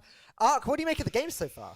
Yeah, I mean, some things that we expected and some things that we maybe didn't expect to see. Again, I'm really thankful to see FA Verified, make a stand, and Bunker Rog taking that loss was a big upset, I would say. So, SK Gaming a bit more of an easier way of things as we kind of anticipated they might do. But again, you never know with this sort of thing, especially the formats, in the way it is. It could be quite grueling for some teams to be able to get through. Yeah, and Trav. I mean, same question. Are you enjoying it? Again, you haven't been to many lands. It's your second one. Is this? Are we doing a good enough job? Are we lining up? You carrying it, guys. You carrying it. Happy with it? Okay. Yeah, I mean, glad to be here, as I said, and the games so far have been absolutely amazing. I will say, as I said, the upset, and then followed by, Ad Honoris doing better than probably majority of people would have expected. Yeah. All right, great. Well, let's get into let's get ready for the next match. It is going to be FA Genesis up against EGN Esports. And I mean, correct me if I'm wrong, guys, but I don't think there's any clear standout favorite here. We're not looking at Brawl Stars Championship monthly finalist teams here. We're looking at a more relatively unknown by comparison. Trav, what do you have to say about these teams? I mean, overall, FA Genesis, EGN, probably 2 fairly evenly matched teams. I do recognise the EGN roster, a full Portuguese team, and they've been doing fairly well recently. You see them in quite a lot of the monthly qualifiers, giving teams a bit of a hard time, never really successfully taking the top dogs down, but they definitely do give them a run for their money. FA Genesis, I do recognise a couple of the players on there. I believe it's probably built up of a few teams that have decided to sync together and make one. Yeah, I mean, Ark, is there anything you'd like to add? Nailed it on the head. I mean, absolutely. I mean, I'm less familiar with the teams, to be honest. I've recognised Benju and Lino from FA Genesis, so looking to see how they perform. Again, I also a lot of Titans as well. I do recognise from EGN. Again, it's a great opportunity for up-and-comers to be able to make their mark, and we've seen a lot of teams doing that just this year, and it's kind of hard to forget that going back this year, there's you've got big Reply Totem. A lot of big teams in Europe made a big mark on their stature here, and before this year, many teams hadn't really necessarily have heard of them, so it's a great opportunity. Yeah, I'm looking to see, first and foremost, some great brawler choices, and also how both teams perform under pressure. Well, if you just joined in... What are these words? If you just joined in today, if you just tuned in, I was about to remind you of the format and exactly how things are going, but I'm actually not going to do that because I think the first game of this match is just starting now. So you guys, we got Bounty, Dry Season, take it away. All right, well, here we go. In the game now, we're seeing the Piper, the Bell, and the Brock from both of the teams, and this is what I was thinking of came out nearly both of the games. The Bell being quite a solid favourite. We did see a Byron in the last one. First start goes to EGN, and with that, the advantage of Dreams, and that's... Oh, well, it's completely gone. So I missed homemade recipe from Benji's. That's one left for sure. But yeah, that's a good amount of pressure. Nest eggs placed by Lino as well. 2 in the mid, and the rocket rain just connected there on a pixel.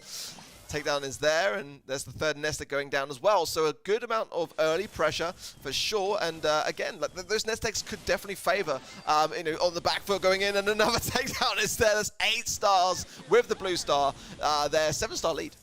Yeah, I mean, that's a great way to kick off, and it just made me eat my words there. I was just saying they've got such a comfortable lead, the lead of Dreams, and then all of a sudden, when I come back, they're 7 stars down, make that 4 now, as EGN do bite back. And here we have Matinho tripping one of the nest eggs, and that should lead to a takedown as the super and shot from Benju follow it up, making it, yet again, 7-star lead. Tighty's there with a nice connection to Benji. You could break this if he wishes. A nice tap. Oh, but there out of nowhere. The takedown was there from Matinho. Let's see, though. The break is going to be going in again. They're still behind by 4 stars, so they've got to make a push. But that's a great start to do it. 30 seconds is a decent amount of time to come back from this. Yep, and only 9-11 now, so it's not too much of a stretch for them to do it, and they've got all the control in the world as well. Has got the mark, and the homemade recipe connects, but Lartites is going to get traded out in that. And he does take a shot straight to the face as well. JJ is going to be the main priority for EGN here, but you know, any one of these pickups is going to give them a lot of control. 7 seconds left now. Rocket Fuel popped, and it's not looking likely like he's going to get the takedown. They're still there, but the super is there as well, and the Piper jump allows him to stay alive. And there goes the first game to FA Genesis. Oh my gosh, that was pretty close, actually. I was staring at the screen at the end there. It's like, are they gonna get that last second elimination? But there you have it. Pretty even teams, Ark. Pretty even teams. Yeah, it really was. I mean, very little in it. And when we saw that early lead, it was starting to be closed in terms of the gap at a pretty decent time in the game. Yeah, that's the thing. You've got to make sure that you are really focused on how much time is left. Can you come back from this? Do we have to go more on the aggressive? And finding that balance, it's a very difficult thing in Bounty to find for some teams. Yeah, I mean, it's exceptionally tricky, I think, to know when that moment is to push. You've got to push together. Right, you've got to find that moment. Not only do you want to find the moment when maybe the other team have just used up some ammo and they've got to, like, you know, they've got to take a second to reload and that kind of thing, but also when the rest of your team is ready to push, and preferably when you've all got full health as well. Trav, what did you think of that game? I mean, it was very back and forward. As I said during the game, they've got such a tremendous lead by having this first star, and then instantly he's wiped completely off the map, and his teammate was following closely as well. So, I mean, the majority of the game was very much in the hands of FA Genesis, I will say, but EGN definitely towards the end showed some really good signs of life, and they're probably going to want to carry that forward into the siege there. Yeah, they are going to want to do that indeed. I'm going to mention briefly now what I was going to talk about just before that last game started, which is that we're playing the same maps over and over today. We're starting every match off with Bounty on Dry Season. We're then moving on to Siege on Factory Rush. And I'll stop right there because look, it's Siege on Factory Rush. Trav, let's do this one. Yeah, see, it's a nice little takedown early on onto the life plant as the Incendiary does melt it down. Lartite's now trying to prove himself and get some control on this right-hand side, but he is cut short by Lino here, who's going to connect some curveball shots. The tank is there from the life plant, but a bouncy castle's going to go quite a long way. Tie in the first one as Matinho wins his side, and FA Genesis did have the right, but that's slowly cut short as now it's a bit of a stalemate. It is a bit of a stalemate. I mean, the Bolt lead definitely in favor of FA Genesis at the moment, but EGN Esports are pushing down together. JJ is going to grab that third Bolt. 4, 5. No, the Stu is going to fall. Brock is going to grab it. That is 4. That is 5. This is going to be... Could this be another tie? Possibly, but I mean, yeah, it's 50. We've got the left control to EGN and we've got the right control to FA Genesis. It's starting to turn now, though, as the Rico does come back up. Super in hand as well, and there goes Lino. JJ's going to get connected on by a shot from Pimentel, and this should give them the control, but he is very, very low. Can't push yet, but winning this might cost them the game here, as now they've got near enough 11 bolts in the bank for this next one, and a mid-break if they can guarantee this defense. A nice little super from the Brock on defense there. Now slowing down the Siege bot. They have got 11 bolts ready to go for the next one already. I don't think that it's even possible EGN to catch up, Trav, is it? It's not. It's just really not. And it's elevated as well by the fact that they're going to pick up a couple more as Lartites wins his side now as well. 13% delt is measly compared to what's going to come here from the Bell, the Brock, and the Rico when they do eventually get this boss and it starts to push through. Yeah, I mean, there really isn't all that much to add. EGN need to put up the best siege defense of their lives right now, or they are just going to lose. In fact, 10% damage has already been dealt by the Rico Super alone. The writing is on the wall. The siege bot just needs to touch the icon. There it is. FA Genesis win yet again. I believe that is going to put them on match point. Well, I mean, I'm pretty sure it was EGN who won right there, but it's going to make it 1-1, yeah. But overall, I will say, you know, it was a very, very close game. FA Genesis definitely had their marks put in the game, and they put up a really good performance in that one, bringing it 1-1, and that means we're eventually going to be going on to actually see some gem grab this time. Apologies, my notes are in reverse. I have them on the wrong side, so my bad. Ark, pretty one-sided game by the end of things, yeah?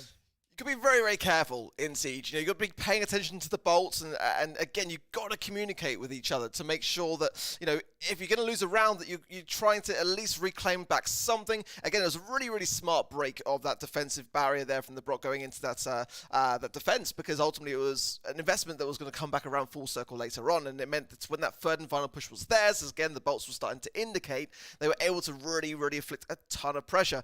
Again, that third and final push is so key to obtain, because ultimately you're able to commit fully. You're not really necessarily too much worried about valuing your life. You can just go fully on the aggressive. But EGN were just so far ahead. They had 11 bolts. I'm pretty sure, when I said it's impossible for the other team to catch up, isn't the maximum bolts you can get in one seat like 10 or something? Like, I don't even know if you can get 11. I mean, I think it kind of depends on how many you pick up in like the fastest amount of time as another one spawns as you do pick one up. So it really depends on how fast they manage to pick up bolts in prior rounds as well. But I do believe if it's played right, that 11 is going to be near enough impossible to come back from regardless. Yeah, exactly. I mean, if you completely get dominated to the degree where you can't even run in, snag one bolt and run back again, then you've got some pretty serious problems. Either way, Arc, we're going to be moving on to Brawl Ball on Sneaky Fields next, which is always finishing off what I started saying earlier. The third match, here it is. There we go. These are some much faster jumping into games here. We've got Spike, we got Brock, we got Stu, and we got Spike, Brock, and Griff on the other side. Let's make sure my notes are the right way around this time. Okay, nice early push from EGN. I really like the Griff pick here, but you've got to make sure to use it in the right manner. Artite's there, trying to find it. Finds the gap, gets the corner, and that is a nice goal to start things off. Yeah, the game's still going. The game's still going. There we go. I know you want to see our beautiful faces again, but first we should really wrap this one up. EGN now just need to defend themselves. They need to just stay alive, keep that ball as far away from their own goal as possible. But it looks like they are going for it once more. JJ with the super is going to destroy a lot of the grass in the middle, but we've got 2 supers on the ready from EGN. Spike's going to put his one out, and we are pushing forwards, Ark. Yeah, we already are. A lot of aggression coming in. The slowdown there affecting Benji. Nice pinch there. The takedown is 9. Look, it's a 3 versus 1. Now it's a 2-0. That is going to be it. What a fast game of Brawl Ball. Now you can put us on camera. There we go. Yeah, there you go. EGN take that one down as well. And Trav, that was one of the more one-sided games I've seen today so far. Yeah, it was a little bit nasty, I will say, from FA Genesis to take it like, oh, it was EGN. It's flipped again. I'm doing it now. We got our notes on paper, and so far until this match, our left team has always been blue and our right team's always been red. And I think that was just a coincidence, and now it's flipped. We've all been caught off guard. So apologies for the mix-up there. But yes, no, it was EGN that took that one. Yeah, Ark's the last one standing there. He's eventually going to get it wrong at some point. Yeah, I know. We're making this quick tally here as we go.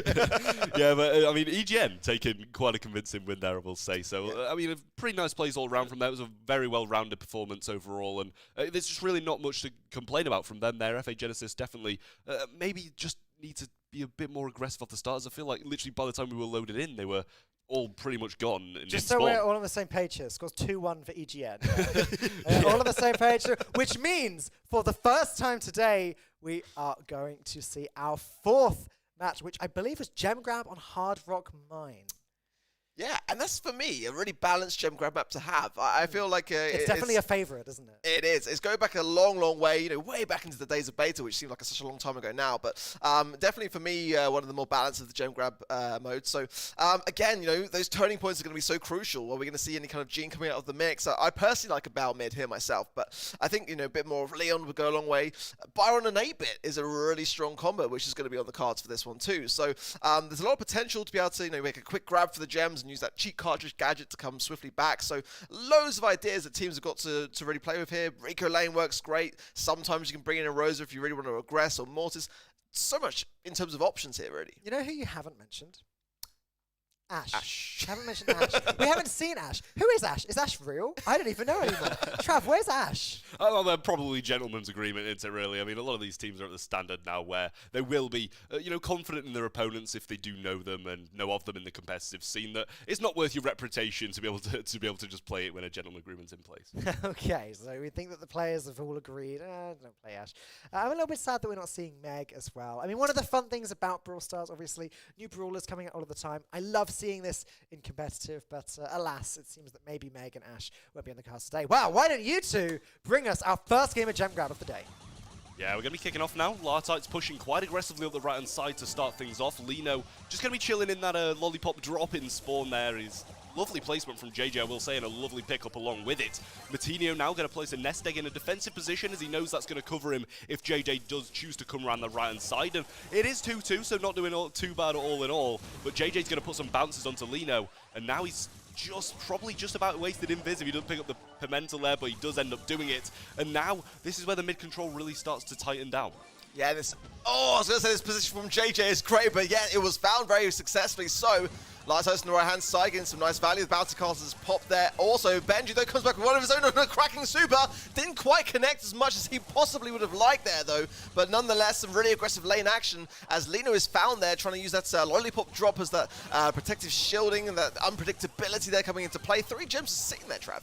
Yeah, I mean, they just can't push for them at the moment. JJ's going to have to make some certain advancements, and with the super, he's going to be able to. Nowhere to be seen now, and the right-hand side drops to Pimentel all alone in the spawn. Matinho is now over the right-hand side, which allows Lino to slide forward for a couple of those gems. Still a couple remaining, but JJ's going to fall down, and Matinho should be able to get them here. Yes, there's still 6 potentially there for the comeback if they are picked up. They are just leaving them in the mid there. Now they go into the pocket here. Nice take down the right-hand side. Benji there. Really popping off. The connected shot as well coming in. There's a lot of aggression. I don't like the way this is going. Full mid control and 1 gem away from countdown.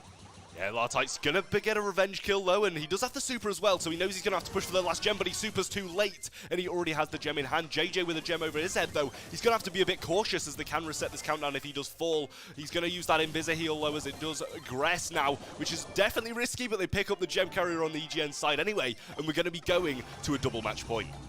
Wow, we're actually seeing a game, which means we're going back to Bounty again. It's Bounty on Layer Cake, but wow. Easily the closest match of the day so far. And I wasn't necessarily expecting to see, I wasn't expecting to see many of these going to Game 5, but I guess it just makes sense that 1 or 2 does, right? What did you think of that game of Gem Grab? Based on everything you've seen so far, do you have a favorite team? I kind of feel like EGN had a great comeback. You know, they started to really gain some momentum. I was surprised to see so many gems kind of just sitting there for the taking a lot in that game, but I guess, you know, that's something that Leon can bring to the table as a brawler and just never really necessarily knowing where he's going to be lurking. I like the way that JJ was playing that, in my opinion. But yeah, it's kind of a bit more of a slower paced gem grab and just kind of, again, leaving things, it provides a bit of an opportunity for a snatch here and there. So I'm kind of shifting towards EGN here. I feel like they perform well under pressure. I think FA Genesis, for me, had good mid-control and a good comp to do it as well. Yeah, I want to go with them, but we did call this, right? We did say this was going to be a very close matchup. We did. We said that of all of the teams that we've seen so far today, obviously FA verified Bunker Rogue, well, we expected Bunker Rogue to be the favourite, so let's not talk too much about that one. But then we move on to SK versus Ad Honoris, and we did say, you know, SK, they've qualified for Worlds, Ad Honoris haven't. So, so you know, we kind of had expectations for that one. But now for FA Genesis and EGN Esports, they're both, you know, mid-tier teams, both teams that we haven't, you know, seen all that much from, but both teams that we're being pretty impressed by today, and it's nice to see a good rivalry from them, Trav. Yeah, I mean, overall, FA Genesis just seemed to have that under control there. The Leon just kept on coming in over and over again, and I feel like that's kind of what's given him a bit of a difficult time, as Ark did say. You know, his positioning was always right. There was always the possibility of him popping up when you're going for those 3 gems, and along with the Bell Mark, it's going to be extremely difficult to push for those. You know, you've got the Bell Mark, the Leon Super that can all go such a long range, and that just puts a real big worry on the gem carrier's face, and he just didn't really have the sides backing him up as much as I'd have liked. Right, yep. Well, it definitely ended up working out for us because we get to see a Game 5, which is really exciting. So once more, we start today with Bounty on Dry Season. Then we have Siege and Factory Rush. Then we have Brawl Ball on Sneaky Fields. Then we have Gem Grab and Hard Rock Mine. And if we get to Game 5, it is going to be Bounty once again on Layer Cake. Again, like... Who vetoed Heist on Hot Zones? Huh? Like what happened? It's big sad. But you know, there's now some game modes coming into the game, and we kind of no longer have these kind of like formats where it's like nice and clean. There's always been 1 left out, or maybe even next year, who knows? We have 2 left out. The thing about Brawl, it's ever evolving. I want to see some volley Brawl. Yeah, actually, yeah. I'm down. It was a great game mode. I enjoyed it. Yeah, I massively enjoyed it. Yeah. Any favorites? I mean, I'm just really missing Heist, to be honest with you. Yeah, I said it before. You know, it just adds all. It's always got that certain level of diversity that you need that some other gem modes don't really bring. You know, you got the gem modes like Gem Grab where you got to be really passive. You got gem modes like Bounty where you've also got to be quite passive. But Heist always has that level of aggression and the level of defense that you need to balance really well to be able to win the game. Yeah, absolutely. I mean, Heist is just. I always compare Heist to Siege because obviously they both have the same idea, right? You destroy the thing in the enemy base to win, but they are so drastically different, because where Siege is all about, getting the good Siege bots, the good pushes, getting those bolts, collecting those. Heist is more about it's just you and the other team. You're battling for control of the mid so that you can then push all the way to their base and win it that way. But alas, we're not going to be seeing any Heist today. Maybe tomorrow. You have to wait and see. We'll have to wait and see.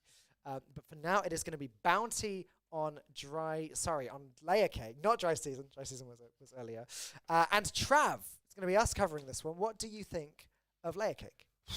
I mean, in my eyes, it's kind of the same as Dry Season. In terms of meta, you've got the break comp that you can bring out, but we see a lot of Tick here, which kind of takes Leon out of the mix, which you'd expect to be the kind of opposite, but Leon just so heavily depends on the lollipop drop, which Tick deals with absolutely no worries whatsoever. Sitting behind a wall quite nicely, and it's going to be gone in 2 shots. So Leon kind of taking out the mix a bit more. And I will say, I was watching some competitive, I believe it was Thursday, where SK really did struggle with those kind of comps against tankier units. We saw Mortis and Buzz coming in, which really can be quite worrisome. Lollipop drop is just generally incredibly powerful. I think it's worth pointing out that just this ability that puts the lollipop on the battlefield, and then there's this circle around it where if you're inside it, you're invisible. It's like you make your own one-sided bush. And that is very, very powerful. I know that this is very basic to a lot of you watching, but that's just a very powerful ability. The other team have to destroy the lollipop in order to remove that invisibility. But as we've seen, when used correctly, Leon is extremely powerful arc, with this lollipop.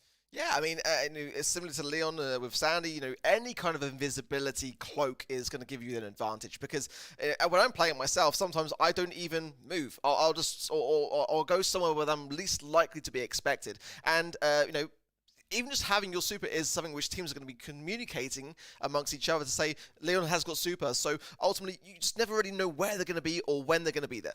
Well, I believe we're about to jump into game number 5. Will it be FA Genesis? Will it be EGN Esports? Only one of these teams can qualify through to the quarterfinals. Trav, let's find out. The game is well underway already. We've got Tick, we've got Stu, we've got Leon up against Buzz, Poco, and Mortis. Oh, you did say Mortis. I will say I don't like to blow my own trumpet, but I did mention about 5 out of the 6 of these brawlers. Yeah, but early lead from EGN here, which is a bit of the flip of what we saw in the other game. They are going to be playing that Tick, that Stu, that Leon, and Invis is already thrown out. Now, I'm looking at the invisible lollipop drop here. Pimentel going to have the 4 stars over his head, though, so he's definitely going to be a bit more passive than the rest of his team, because you know how aggressive they can get, and this is what you're going to see right now. We doesn't get the super off, and that's going to really relieve a lot of pressure for EGN. It is, 8 stars to 1, and Leon is going for it. Look at that very aggressive push on the Poco. Honestly, they've got really great control of the mid here. A little bit risky from the Leon. Health going up thanks to the star power, but it is going to get taken out in the end by Poco. That is 6 stars now for FA Genesis. However, EGN's still ahead. Yeah, almost I was going to say almost a huge bat chain from the Mortis there, though. Benju's going to get connected by the Tick head, and then Pimentel follows up with his super as well. Just Mortis left standing now, and a 13-star lead is really something to be worried about, especially because this is the final game we are going to be seeing in a double match point. There's really no coming back from this if they can't turn this game around in quite a nice fashion. Bat cycle, though. JJ looks to be standing still. He gets the takedown even with it, and now only 2 stars standing between them and the comeback. This could go either way. 15 seconds on the clock, though. If FA Genesis want to win, they need to push down really quickly. Mortis is going for it. JJ with the attacks and the gadget. Trades on either side. It's 23-20. EGN are ahead at the moment. Can FA do anything? Buzz dashes in, but it's too little, too late. EGN Esports are going to take the match. I said it. All right, Ark comes straight back in, compliments himself, blows his own horn. All right, okay. Yeah, they played great. They played really, really well. I mean, I had my heart in my mouth a bit at the end because there was a Buzz super in play, and the ability to close that gap is so crucial in bounties, being able to locate your target. But again, it wasn't quite enough. Very close match nonetheless. Yeah, really close indeed. I mean, the fact that we got all the way to game 5 and even game 5 was very close, Trav. I mean, the players their hearts must have been in their mouths for that last one. Yeah, I was going to say, I just don't think with that certain comp that a comeback should be required. I feel like you should definitely have the start, a really good blue star off the start, and then from there, you're going to have the other team pushing into you, which you can massively take advantage of with the coiled snake, as well as the bus, gadget, and super, which is going to be charged literally just by standing by brawls, which he wants to be doing anyway. Yeah. Well, congratulations to EGN for taking that one down.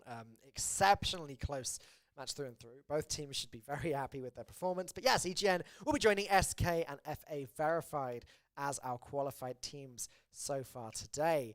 But we're not quite halfway through the day just yet, as I'm going to flip my page over. We've got Esports Empire up against AC Milan Clash coming up next. For Esports Empire, that is how to win. That is Jose PG and Kevin up against AC Milan Clash. Some names that you may find familiar. We have got Guille, we've got Chaos, and we've got Yoshi. Trav, do you think there's a favourite for this one? Well, it's a bit hard to say, isn't it, really? Just, I don't know. I'm not too sure about that one. AC Milan Clash I'll go with on this one, I think. They're just literally the same as SK. Don't really require introduction. World's qualified team, taken a couple of monthly finals over the year, qualified for all of them, and that's all that really matters. But now they're going to want to take a win in this Razer tournament. Esports Empire, they have popped up a few times over the year. I will say they're not exactly a new team. They're not exactly, a veteran of the scene. They're a bit in between, like probably just about the same tier as the teams we've just seen. Yeah, okay, fair enough. And Ark, I mean, do you disagree? I'm going to have to ask you that, but I think I know the answer. It's a tough one to call, Falcone. It really is. I mean, I'm kind of on the verge here. It's going to be Clash, isn't it? I mean, having said that, though, it will make a huge upset, and I'm all about upsets. I'm all about the storylines. I think that they make Brawl esports what it is. But, Clash have had their best year yet. I think it's fair to say it's been their best year yet. They are one of the best teams in Europe. There's no doubt about it. Top 3, easily, definitely this year up there, top 2. So I think this is going to be pretty one-sided, but at the same time, Clash have been known to put it out there, to experiment along the way. They don't often always have the most consistent starts either. They always like to play with their food. So don't be at all surprised if we see some brawlers coming out of the woodworks now, which we have not seen all day long.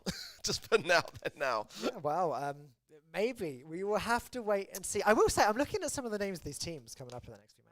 So we've got Esport Empire against AC Milan. No S, by the way, yeah. Esport. Esport. Sorry. Empire.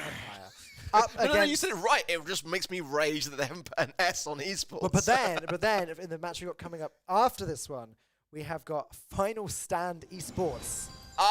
See, doing it right. And I would really like to see those teams up against each other. Unfortunately, they are on opposite sides of the bracket, so that would have to be the grand final. And I do find that somewhat unlikely, given the path that they have to take to get there. But here's a list of all of our teams. Obviously, a few of these have been eliminated already, notably Bunker Rog, Ads, Anaris, and FA Genesis are out. But the rest of the teams are still in, and we are going to, by the end of today, we're going to have slashed these teams in half, Trav. Yeah, I mean, so far I feel like other than the first game, we've had pretty stable expectations of what's going to be happening. And I will say we kind of did say the first one was going to be relatively close as well, so it's not like we heavily voted against them. But I mean, overall, from what we've said, we've usually been right. And going on from this game, I can't see any difference. Yeah, I mean... There really isn't that much we can add to this, is there? Like, it's Clash. It's AC Milan Clash, one of the top teams in the entire region. I can't say in the world just yet, but maybe next month we will be able to say that. But obviously at the moment we have no idea. But yes, in just a few more minutes, we are going to be kicking off this next match. In the meantime, I guess, we've just been through on screen the rest of the teams, but just running through the matches coming up in order. After this match, we've got Final Stand Esports up against min-liang. Cool name. I like that one. My Insanity, I want to say. What was that? My Insanity, I think. Is it my Insanity? Oh, that makes sense. But why is the Y a capital? Why is it capitalized? Accentuating. Why not? Okay, it's my Insanity. I don't know. Then we got Blood Diamond against Gnardanelos. See, that one I've got no imp on. You're just gonna leave me to struggle. I'll just sit here and say it over. Gnardanelos. Then we have FA Fruitaz up against Team Thunder. And the word thunder is capitalized. So it is Team Thunder, it's not just Team Thunder. And then we have, again, all in caps, Aurora. I like it. Yep, simple, clean. Why is this just a weird font, though? Because the letter A has no, line in the middle. Avant-garde. I honestly think it's just like that, to be honest. Like an upside-down V. I think it's just like that. Okay. Well, the other A's aren't, but there you go. Anyway, Aurora. And then we have Natus Vincere. And so that is the rest of our team. So I've got to admit, I'm not familiar with a lot of these, actually. A lot of question marks. Are there any of those that stand out to you guys? I mean, if you got any input? I'm looking forward to Navi, for sure. I mean, that's a team that have had a phenomenal year as well. They are going to the World Finals, as we know. Of course. But yeah, a lot of the others are relatively lesser known in terms of the players. Yeah, BD are going to be in the chat later on for sure. I mean, they're going to be all over the chat. But yeah, FA Frictus, of course, were the former Noble Elite. So they've also been quite known to experiment a lot with the meta and try some really interesting ideas. So I quite like the look of how they are today. I mean, as well, John there, it was really having a great year, so I'm looking forward to seeing how he plays there along with Melody and Adri as well. Yeah, some lesser knowns, but again, you know, that's the thing. I'm sure, like, you know, Blood Diamond, FA Fructus, and Navi, who I think it's fair to say are probably the favourites going into those games, are still nonetheless not going to be underestimating their opposition. Yeah. I think we're in for some exciting games. I think we're in for a treat coming up later in today, and of course tomorrow for the quarters, semis, and the finals. Once again, it's on the screen behind us, but I'm going to remind you, this is the Razer Invitational EU. Razer are very kindly putting on this Brawl Stars event for us, and they've provided a €5,000 prize pool, which is going to be split between first place, second place, and third place. You know, it's not a small amount of money to be playing Brawl Stars for the weekend, so good luck to the teams. I'd also like to remind you guys that RazerCon is taking place soon. It's going to be back on October 21st. That is hashtag RazerCon 2021. And it's going to be packed with exclusive unveils. There's going to be a raffle that you guys can enter. You should also be entering the giveaway today, by the way. Exclamation mark giveaway in chat, just to take it from me. You can get some Razer gear. But also at RazerCon, there's going to be a keynote with the CEO of Razer, along with many appearances from some of your favorite streamers, like Sneaky, Courage JD, Cloaksy, Paladin Amber, and more. So make sure you tune in to RazerCon.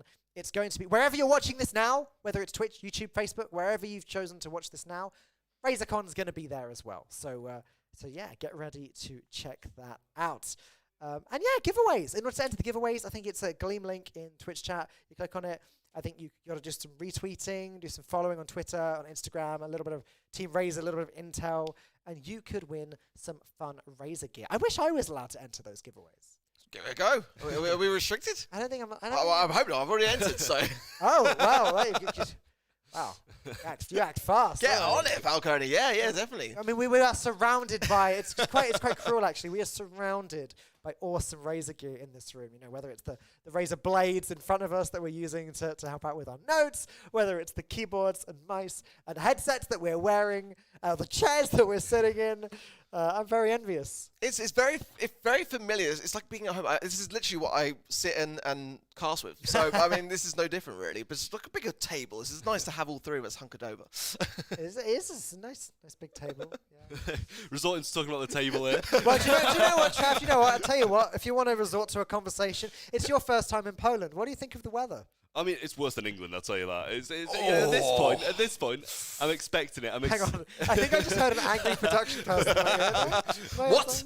just the weather. The rest of it's better than England. Just the weather. The rest of it. Okay. It's not too hard. much of a fan of. But yeah, talking about Razer, I'm going to be I wish I could be scooping some of this into my suitcase to take back, but sadly. Well, now you've announced that on broadcast, they're going to be watching you. You've just been a little bit more sly, you know, just a little look around, just slip it into you. But now they know you can't. It's not going to happen.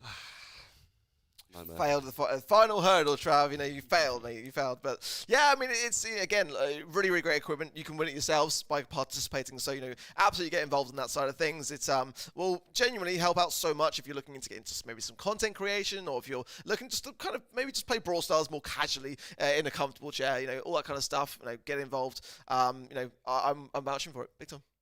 We're just stalling for time at the moment while we wait for players to ready up for the next match. Okay, I have the information. It just came live in my ear. We are waiting for one more player to arrive. There's always one. Can we out them? Can we find out who it is so that we can all laugh at them and just spam in the chats like, get ready? No, probably shouldn't do that. We don't know who it is anyway. Otherwise, you know. If we did know it, we'd be outing them. But yeah, the next match will be starting shortly. Wait, is that now? Oh, it's starting now. It's starting now. And okay, I think it's our turn. So cool. Let's go ahead. Let's jump in. It's going to be a bounty on Dry Season. And let's kick this one off. There it is. All right, cool. like any second. Now, we got Brock, Piper, Byron up against Brock, Piper, and Nani. Oh, this is a proper ranged affair, and yet, already, we have an advantage here to, to not AC Milan clash. Yeah, I mean, unusual to see Clash behind, but again, sometimes they do drop the first game, so I wouldn't be at all surprised if they do today, but then they come back strong, don't get me wrong. Still, though, very, very early. I like the Nani pick here. It's not one that we tend to often see, but one that can be a great counter to the Piper. There's a nice takedown from Guille onto Kevin. It's going to tie things up, and that should give a one-star lead in favor of AC Milan Clash. Oh, wait, well, okay, I was just about to agree with you, but nope, things have flipped over once again, and it is actually going to be esports Empire who are now ahead. Whether they're going to be able to hold that, I do not know. Clash is a tough team, and how to win did just take 2 hits from the Byron there. That did seem a little unnecessary. That Byron super is almost going to be ready to go. Guille's super is also ready to go. I feel like there could be a broken wall any moment now. Yeah, I mean, at the moment, again, in dry season, you're kind of at a big advantage being on the back spool, but the Peep coming in now as well. Yoshi with no super. Oh, a nice takedown from How to Win, and the Peep is still going round. It might survive some value. There is the takedown. What is going on, Ark? AC Milan Clash heavily on the back foot. Guille pushing forwards with a heal, still super ready to go. Chaos is heal, super, it's also ready to go. Chaos taking so much damage though. No, what is going on?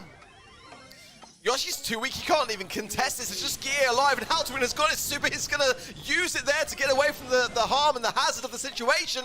That is going to be it. It's going to be esports Empire taking the first game. We just spent a solid 3 minutes, 4 minutes, talking about Clash and how they were going to dominate this. Clash just lost the first game. I wanted to throw my notes away. They do this. I don't know why. I don't know whether it's intentional or whether it's just something which they do every single time. They want to put on a good show. That's what it is. They want to, like, cold thumbs? I don't know. Start on the back foot and then like, oh, actually, we got this. Don't worry. Don't worry, fans. Don't worry. We got this. What do you think, Trav? I mean, it's just really, really good plays from esports Empire. There's no other way to put it. I don't think it was really AC Milan Clash doing terribly bad. There was a really, really nice preemptive Nani gadget in there when the super from Chaos was launched over the splash, and he just returns and sends it directly onto him because he knows how low he is, knows he's got no ammo to pop that gadget, so he's definitely going to be getting the takedown, and that was a real big turning point because that allows a Piper to have to push into a Nani, and that's definitely not a favourable matchup any day of the week. No, it is not. Nani notoriously is very good at taking down Pipers. But yeah, there you have it. That is going to be game 1 in the books for esports Engine. We are going to move on to Siege on Factory Rush once more. And this is where things get very interesting because I say this quite often. But Siege often, if there's like a team that dominates another team, but the second team win one set, you typically find that Siege. Like Siege can be the wild card one. Do you think, Art? Yeah, it's, again, if you bring in a brawler which is specifically designed in its very nature to aggress the first bolt, like a Bars or a Mortis, then sometimes that can give you the edge. Now, there are brawlers that Clash like as well and play very, very well. But Trevor's completely correct. You know, esports Empire did do incredibly successfully well in that last game. So I'm wondering whether they can be able to continue this sort of great plays that we've seen already into Siege.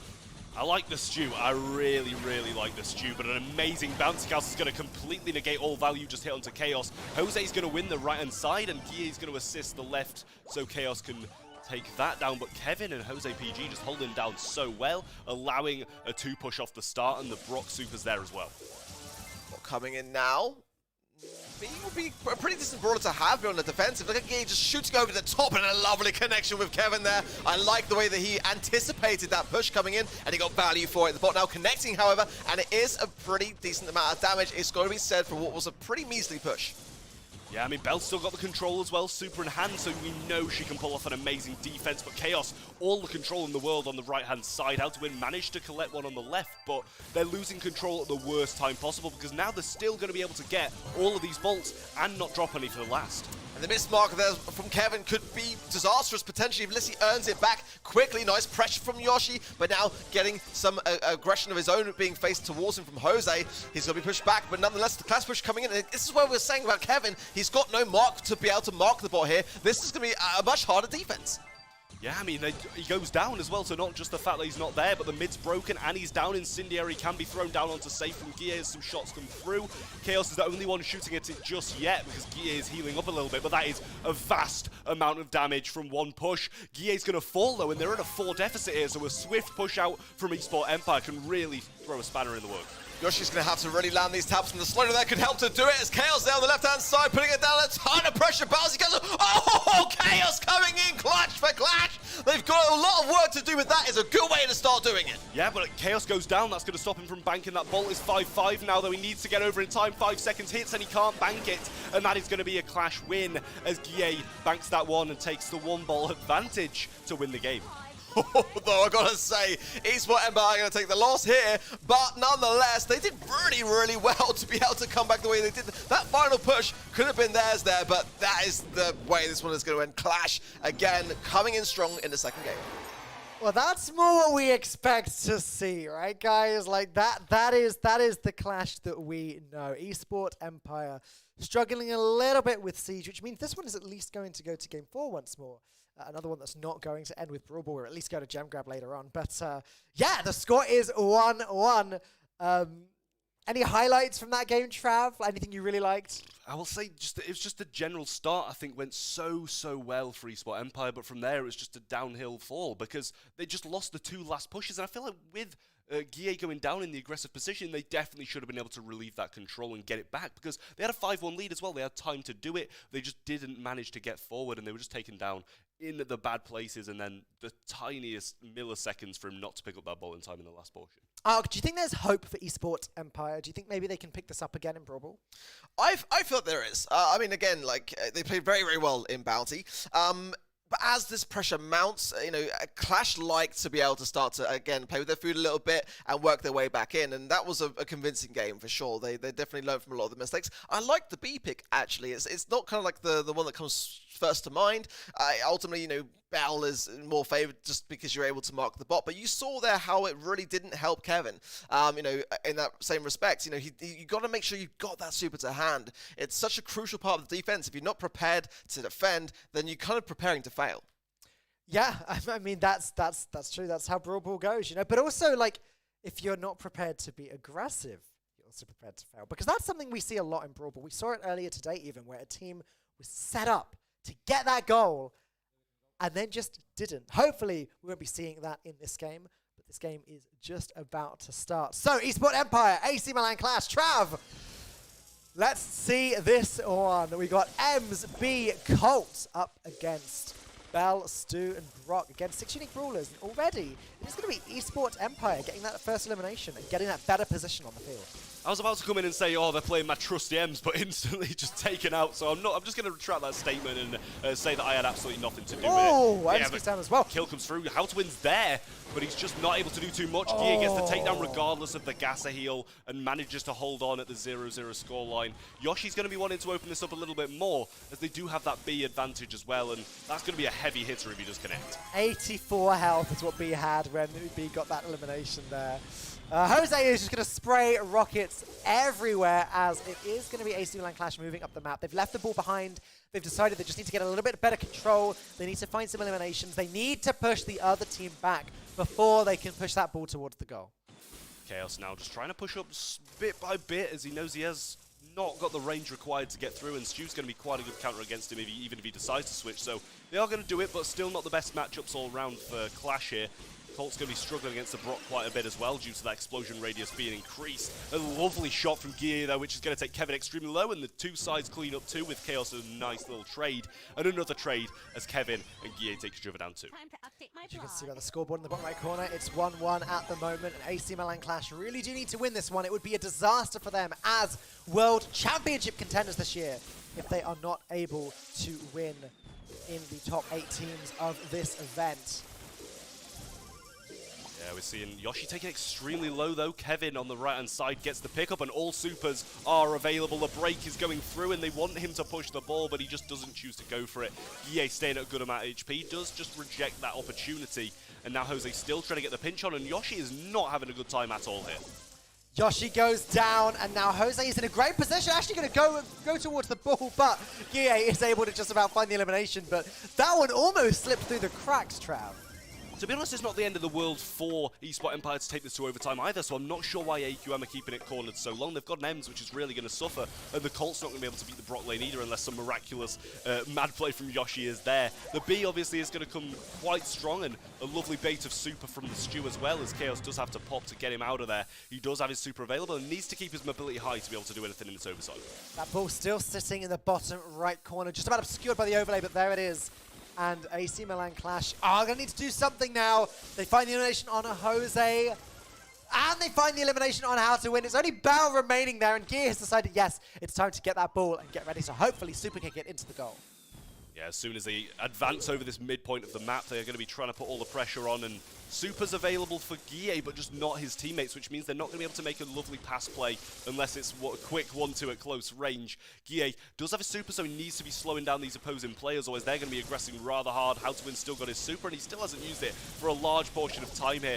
You're going to see Chaos falling, and now you're going to see eSport Empire putting all the pressure on. The pass up with the super from How to Win. They go down, but he can't get the pass off the other side. He passes it to Kevin, and the shot goes in. They're over the right-hand side, and the goal is there for eSport Empire. eSport Empire take their second game. It looked like that was going to be a draw and a rematch, but no, they have done it. The score is 2-1 to eSport Empire. Ark, I'm lost for words. Yeah, me a little bit too, I'm not going to lie. I mean, I think this could go to a fifth final. I'll just put that out there now. I feel like... I think it should go to a yeah, fifth I mean, final, well, Clash need it to, don't they? I mean, they're going to be going out unless it does, so and that would be the news story of the day if that were to occur, because I'm sure like many of us watching at home, and certainly us here, feel like that they should be going through to the next round, but looking at the moment, they've got a lot of work to do. They really have. I mean, this is AC Milan Clash here, Trav. This is Guille, Chaos, and Yoshi. What is happening? Honestly, I can't really see much going wrong. They kept the ball con for such a long period of time, and I feel with their comp, they needed to try and get it done in the normal period of time, because they're against a Brock, they're against a Bell, and a Stew's going to have the ability to dodge them, whereas an Ems is very, very susceptible in overtime. So I feel like they definitely need to get it done very early on, but however, I feel like it just went wrong directly at the start when I said the Ems went down so early. Yeah, I mean, and the Ems did go down early, and went down a second time to the Stew as well after that. Honestly, disaster for AC Milan Clash. It's going to be Gem Grab on Hard Rock Mine next, followed by if AC Milan Clash win this, we're going to go back to Bounty on Layer Cake. But Arc, Gem Grab. I mean, surely AC Milan Clash, they're the master of Gem Grab, right? This is a good map for Clash. I'm just going to come out and say, you know, Chaos can take that left-hand side or the right-hand side with the Rico, and Clash are playing a lot of B. I think they should probably consider at this point going over to Bell, or, you know, going back to some routes. Ultimately, you know, with a lot of bush and Hard Rock Mine, you kind of like want those Bell shots to work for your team and be able to isolate and show up anyone else lurking there along the way. But, you know, Gem Grab as well as a game mode in general, Clash are very, very good at control and are very good at coming out on top here. So I feel this is a good chance for them to come back. All right, Ark. Well, I think that we are going to be able to jump into this one right now. It is Gem Grab on Hard Rock Mine. We got Rico, we got Bell, we got Ash! It's an Ash! 2 Ashes! There's an Ash on each side. Yeah, for the first time today, funnily enough, which is a surprise, but one that can work out very well here. But I do like the fact that Gear's gone to the Bell. IKS has taken their lane with the Rico. This is winning material starting to show from Clash, so eSport Empire have got to be prepared for this. Yeah, the Ashes are just battling each other on the left. Kevin looking like he's just about to go down. Oh, and survives with the healing. On the top of things, Chaos is doing a pretty good job of keeping How to Win, and also the Byron both pinned down. AC Milan Clash look at the moment like they've got this in the bag. Honestly, Chaos in the lane is not somewhere that I would like to be right now. And look at the taps, look at the connections that he is making there as well. How to Win is struggling so much. Guille as well with those gems in the pocket. Now Clash is just going to be very, very careful to, again, keep that composure, because ultimately they do not and cannot afford to lose these gems. Well, they are not going to lose these gems as Guille grabs gem number 10 now, and presumably is going to be backing all the way off. Yeah, I mean, it's going to be a real struggle for eSport Engine to get these gems now. How to Win is too low. He's just about to castle. There's a saving grace, but look at the way that everyone came to protect Guille there. Chaos and Yoshi doing a great job on defense, and a much more convincing looking Clash. We are going all the way to Game 5, Trav. We're back on Bounty. It's Layer Cake. Esports Empire, I believe, won the first game of Bounty. Will they win this one? It all comes down to this. It's best of one. It's a tough call, it really is. I mean, that one, the Clash just absolutely walked clean over them, and that's, I feel like, the closest comps we've actually had in terms of near enough a mirror. We saw the Byron versus Bell in the mid, which was the only real difference, but you just see how much the lanes were dominating when they're faced with opposing brawlers of the exact same, and that's where Clash really do thrive. They've got the mechanical skill, I mean, I'm going to say they're a better team usually, but I mean, Esports Empire are just there and they're ready to fight. They're taking everything they've got to Clash, and they've got no pressure whatsoever. They're not expected to come in and win this, and it's a double match point. It is a double match point. Ark, is there anything you want to add? Like, how I want to use the word humiliating. How humiliating do you think this will be for AC Milan Clash if they don't win this one? Yeah, it'll be a big one. I mean, ultimately, the big story is that they've qualified for Worlds Finals, so they're not going to be necessarily worried in that respect. But you know, again, you want to be going into those kind of competitions looking at your very best. You know, it's a sign of weakness for them, and that can be really damaging to their reputation in that same idea. So they need this win, as far as I'm concerned. You know, Bounty again. You know, they didn't fare well with earlier on dry season, so they're going to have to shake off those cobwebs going into Layer Cake, and the comp that they choose here is very important. Like, they've got to make sure that they go in with the right comp. Esports Empire, you know, regardless as to being a little bit of an underdog, a little bit of a lesser known, they do clearly have a good understanding of the meta, so you've got to be prepared. You've got to make sure that you give yourselves the best possible chance. If they win this, then they are going to be looking on top of the world. Yeah, they are indeed. Well, there's only one way to find out. The final game of this match begins. You two, take it away. Yeah, we got the Chaos on the left-hand side, and I've seen a lot of Rico here. If I'd have had it passed to me earlier, I'd have said maybe because of the tank's possibility coming in, they will take it. Yoshi on probably his most comfortable brawler ever. He is an absolute god at that brawler, but we're seeing a lot of pressure early on and an early blue start to Esports Empire. Well, Gear knows how to control that mid. Jose there, broke the wall, and I guess that is going to be something which Yoshi would prefer to have in the defensive, so maybe placing some ideas down early on that might then go for or in their favor, but that lollipop drop is a problem for Clash right now. They need to, I think, get that taken down. Yoshi needs to come in maybe and connect with it, or Chaos! Oh, what a connection! The jump away is not going to work out well as Chaos knows where that pipe is landing. That's going to give Clash the lead. Yeah, that jump was just not quite it. He just jumped directly back into the danger. How to win now going to have to set up once more in this mid, and they are going to try and put some aggression on with this Invisa-heal Leon coming forward, but Kevin's getting tapped up. He was hiding in a bush, but they know where he is now, and they are all open. Yoshi in a bad position here. The heal just in time, but not that time. They do still have the lead as Gear is getting kill after kill, but it's closing down. And again, that insurance policy for Jose, they're coming in well because Yoshi was exposed. A tap from How to Win following up. He's low on HP, about half. He's got probably another Garden Mulcher to hand. They're utilizing that photosynthesis star power to give that healing, or rather that shield quality now as the push coming in from Esports Empire. They know that one kill is always going to take, and 20 seconds remain. Plenty of time to make it. Ooh, Yoshi almost went down once more then. He's got the Super, but Guille's going to go down. Super from Chaos, so it's connecting a lot. But Invisa-heal, Leon's going to heal him right back up the wall. And Yoshi is very, very low. 2-4-3. They're aggressing. He's going to use the bouncy castle. Look there, the turnaround, but no! Yoshi gets taken down as well. And that's going to give it to Esports Empire. Oh my gosh. Esports Empire have taken down AC Milan Clash. We had 16 teams. I said we were halving them today. Clash are out. They're gone. Clash who? I mean, you said we might not even see the El Clasico in the finals, but we're not even going to see it all at this point, and that is the biggest upset of the day by far, completely overtaking the initial game we saw, and that is absolutely ruthless behavior from Esports Empire to take that 3-2. You know what? I think the AC Milan Clash should concede their spot in World Finals to Esports Empire. And that's how it works. Yeah, that's the way we do it. Yeah. But genuinely, I think that you nailed this in the first game. Esports Empire played better. They did. It wasn't about, you know, getting lucky or, you know, just kind of, you know, getting a kill here and there by luck. They played better. Clash did very, very well in Gem Grab, very convincing. They had their moments, but Esports Empire played exceptional. They deserved it. I don't have anything else to add to that. But yeah, commiserations to AC Milan Clash, and a big congratulations to Esports Empire, who certainly do deserve the win, and I cannot wait to see them in the quarterfinals tomorrow. Now, We are just about halfway through the day. 4 matches down. We have got 4 more fantastic, exciting matches to go. So do not go anywhere. We are going to go to a very short break. But when we get back, we're going to kick things off with Final Stand Esports up against My Insanity. So don't miss it.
It's the Razer Invitational EU. We are halfway through the day, but still have plenty of Brawl Stars action coming up. In fact, we have just come off the back of a huge upset as esports Empire took down World Championship contenders AC Milan Clash. So the day is just getting started. If you missed that, you are going to want to go back and watch it for sure. But my name is Falcone. I am hosting you through today, and I'm joined by the experts. To my left, we have Ark.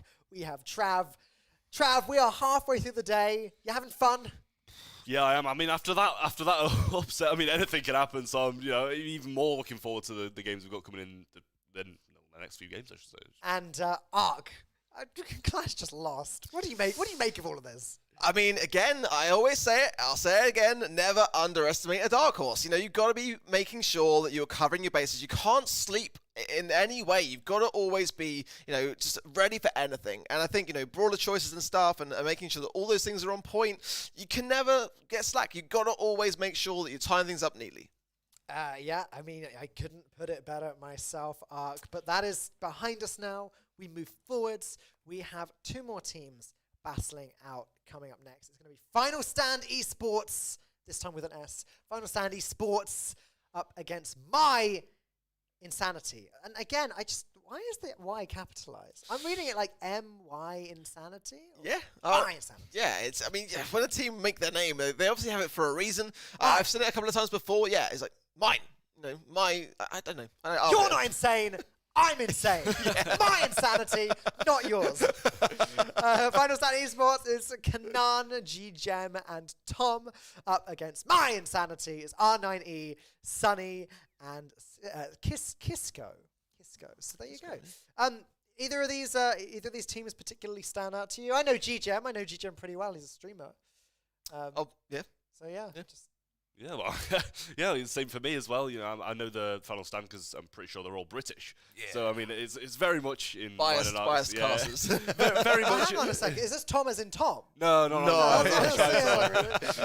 There's another Tom in the EU just called Tom as well. Yes. Well, so, Okay. just typical name. Not that Tom, it's the other Tom. Okay. Yeah, I mean, against Ree, Sunny, and Kisco. I've heard of Ree and Sunny, and they played in a few tournaments I've cast in the past. Kisco, though, I'm not too familiar with. Yeah, not me, actually, to be fair, yeah. No. I mean, this is going to be interesting. It sounds like there might be a little bit of bias on the desk. Then, just a little. Not all. No. Yeah. I'm indifferent. I'm in the middle. Yeah. Fine, then I'll be biased. Whatever. I've got no shame. Whatever. No, I'm just kidding. Of course. If you've just tuned in, though, this is the Razer Invitational EU. These teams are competing for a €5,000 prize pool over yesterday, today, and tomorrow. I believe they started yesterday. Already started knocking teams out.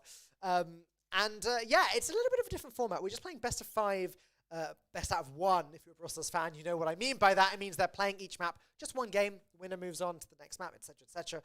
And we're always playing the same maps in every single match. We are playing the same maps in the same order. So we kick things off with Bounty on Dry Season before moving on to Siege on Factory Rush. And then we've got Brawl Ball on Sneaky Fields. If we get into Game 4, it's Gem Grab on Hard Rock Mine. And then finally, Game 5, back to Bounty again on Layer Cake. And that is what we've been seeing. The last couple matches have gone all the way to Game 5, surprisingly, because I think Clash versus Esports Empire would have been maybe one of the two matches today that we just assumed would be a 3-0.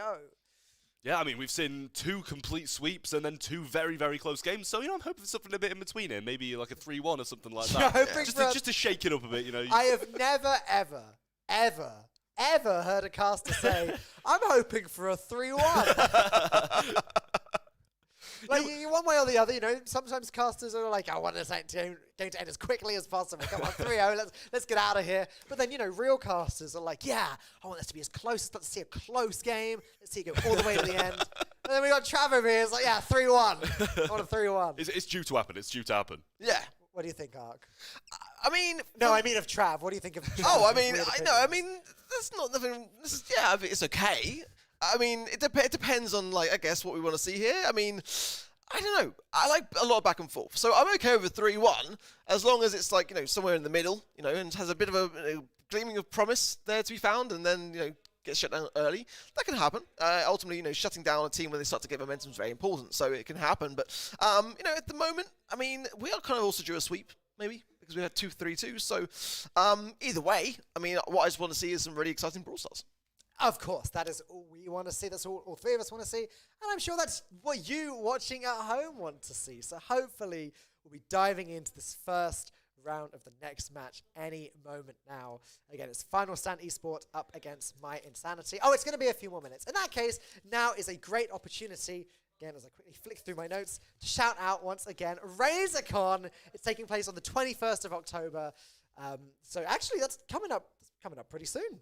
Yeah. That's in 5 days. I just realized that is really soon. And that's going to be here on this channel, wherever you're watching this right now. If you're watching on Twitch, if you're watching on Facebook, if you're watching on YouTube, just tucking this annoying wire behind me. It just keeps attacking me. That's going to be there on the 21st of October. Hashtag RazerCon 2021 if you want to get involved on Twitter. It's going to have a whole bunch of stuff happening. A keynote with the CEO of Razer. Lots of cool new stuff being announced. And also some of your favorite streamers are going to be popping up, like Sneaky, Courage JD, Cloaksy, and Paladin Amber. And of course, there'll be giveaways. And speaking of giveaways, we're doing giveaways today, now, right this second. If you'd like to win some Razer gear, like the gear that you see plastered all over the screen right now, on our heads, under our butts, behind our backs, it's Razer gear everywhere. You want to win some? Type ! giveaway in the chat. You're going to get a little Gleam giveaway. Do some retweets on Twitter. Do some follows on Twitter and Instagram. And you could be winning some of this cool stuff.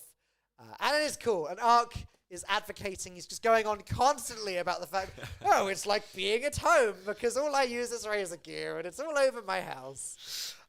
Yeah, I mean, I can't deny it. I'm completely kids out. I've got my snacky snack in the background of my studio, and I've got this same chair, these same headphones. I have nothing more to say. And even things that you don't see, like the mouse mat and everything else, it's just all there. It's all there. I've got my equipment, and I'm proud of it. I've even got Razer spares. I've got like 2 keyboards sitting on my shelf. Spares? I'm like, yeah, just Share a hot man. spare. Share 'em, man. What are you doing? Come on. Mine. But yes, that is RazerCon. That is the giveaways. That is everything you have to look forward to. And obviously, we have our really great Brawl Stars games coming up very soon. All right, we've got time. I'm going to put you both on the spot. I know you probably don't want to pick a favorite after the match that we just had and how you would have both been wrong. We all were wrong. Yeah. Picking our favorite. But would you like to pick a favorite this time? You know what, I will. And this is not because of bias. No bias involved at all, but I'm saying Final Stand. I feel like they've just got a lot more... They've got a lot more experience at the higher levels. However, My Insanity, they just get picked up by My Insanity, the orgs, so they're going to be out to impress. Okay. Ark? Final Stand Esport Empire. You see, this... That's the final. That has got to be the final. They've at least spelled esports correctly, so I'm already biased just around their name in that same respect. I would like this to be close. That's 3-1. Yeah, or 3-2. It would be maybe more my style thing. But yeah, I mean, I gotta say, like, these Brits, I've seen them play before, first and foremost. So Jim and Tom and Kanan as well, maybe a little bit less so, but those guys know very much what they're doing. So not to say that the other team don't, but just simply that, I'm kind of like more familiar with their play style. So I've got to give it to those guys. Okay, well, there you go. Final Stand Esports seem to be the favorites. So literally, just so you've got a little bit of drama on the desk, I'm going to say My Insanity are going to win this one. R9E, Sunny, and Kisco. And I am literally just picking them just to be contrary to these guys. That is the only reason. So, yeah, if they win, we can, I can laugh at you. You look silly. But then if Final Stand win, then I only picked them because you picked the other team. It's not really my fault, is it? A lot of clauses. I'm hearing a lot of clauses here. Yeah, it's just, yeah, I just, sometimes your ego needs a little bit of inflation. Yep. And that's what we're here to do. Yes. Definitely. Inflate my ego. I mean, obviously the most important thing is that the brawler choices are correct. Yeah. Because if they're not, then ultimately that's already going to shift things over one way or another. So we haven't really seen much deviation at all from Dry Season today either. We've only really seen the Brox, the Bell, and those kinds of things dominating. I think we've seen a bit of Rico in there today as well. Like, it's kind of been quite repetitive, and that's kind of interesting, really. We've seen a bit more variation in the past, and you know, I'm just kind of wanting to see a bit more of a mix-up. Well, let's see what we're going to see in this game, because I believe it is just about to get started now. Here we go, Trav. Let's take this one away. It is going to be Brock, Piper, Bell up against Sprout, Brock, and Bell. So, yeah, very similar. We haven't seen too much Sprout on Dry Season today. What do you make of that, Trav? Well, I mean, it's all just going to depend who can mould their map to their biggest strengths, really. Sprout's going to want these walls shut off, and Brock's going to want them broken up. We're seeing a bit of a standstill there and a connecting shot from Kisco over the right-hand side, and he's now going to gadget the wall down too,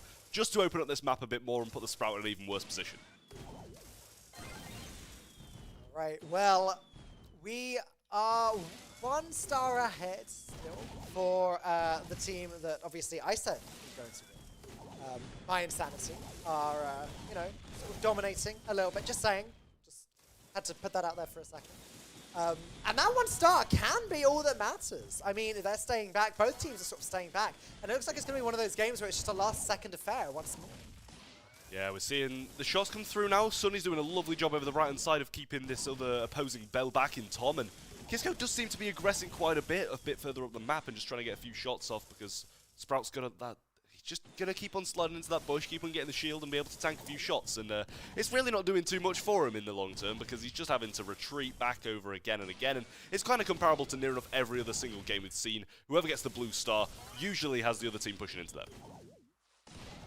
Yeah, and 30 seconds on the clock. Still not much has happened. Although I will say, 2 supers ready from min-Insanity. And they are... Ark just gave a little silent chuckle. Right, so I'm going to call you out for that, Ark. There's an elimination from Kisco. Sprout goes down, and now 13 seconds on the clock. 2 eliminations will be required from Final Stand Esports. Trav, are they going to make it? Oh, God! They're not. They're just really not. You can say it as simple as that. Ree's got the jump available, and he can get away. 9 stars to 0, and they're all over Ree's head, except from one that Kisco did manage to pick up. And I'm just, yet again, eating my words at this point. min-Insanity coming out swinging and taking the first game. I'm feeling pretty good about min-Insanity pick right now. I'm feeling quite bad about my ears every time you say it. Ooh. Feel that heat. I don't know about this new guy, Ark. I don't know about that. Oh, we may need to rethink our choice for a third caster next. Feisty. No, what do you think of that game? Yeah, it was great, and also not because they won, but I might be leaning over a little bit more towards min-Insanity. I think that is Sunny, who's a caster as well, so I'm now being biased towards them because, you know, casters got to stick together, isn't it? You know. Yeah. Why don't we should play next time? I was going to say, I'm staying strong. I'm staying strong with Final Stand. I'm going to stand by my decision, and I think they're going to be able to bring it back. I think we should play in the next tournament. Maybe so. Maybe so. I think could we play it from the desk? if we get a different third. All right. There seems to be a bit of a rivalry developing there. Someone's getting a little bit too comfortable on this play. No, it was very convincing. I did feel like the control was much more with min-Insanity than it was Final Stand Esports, I've got to say.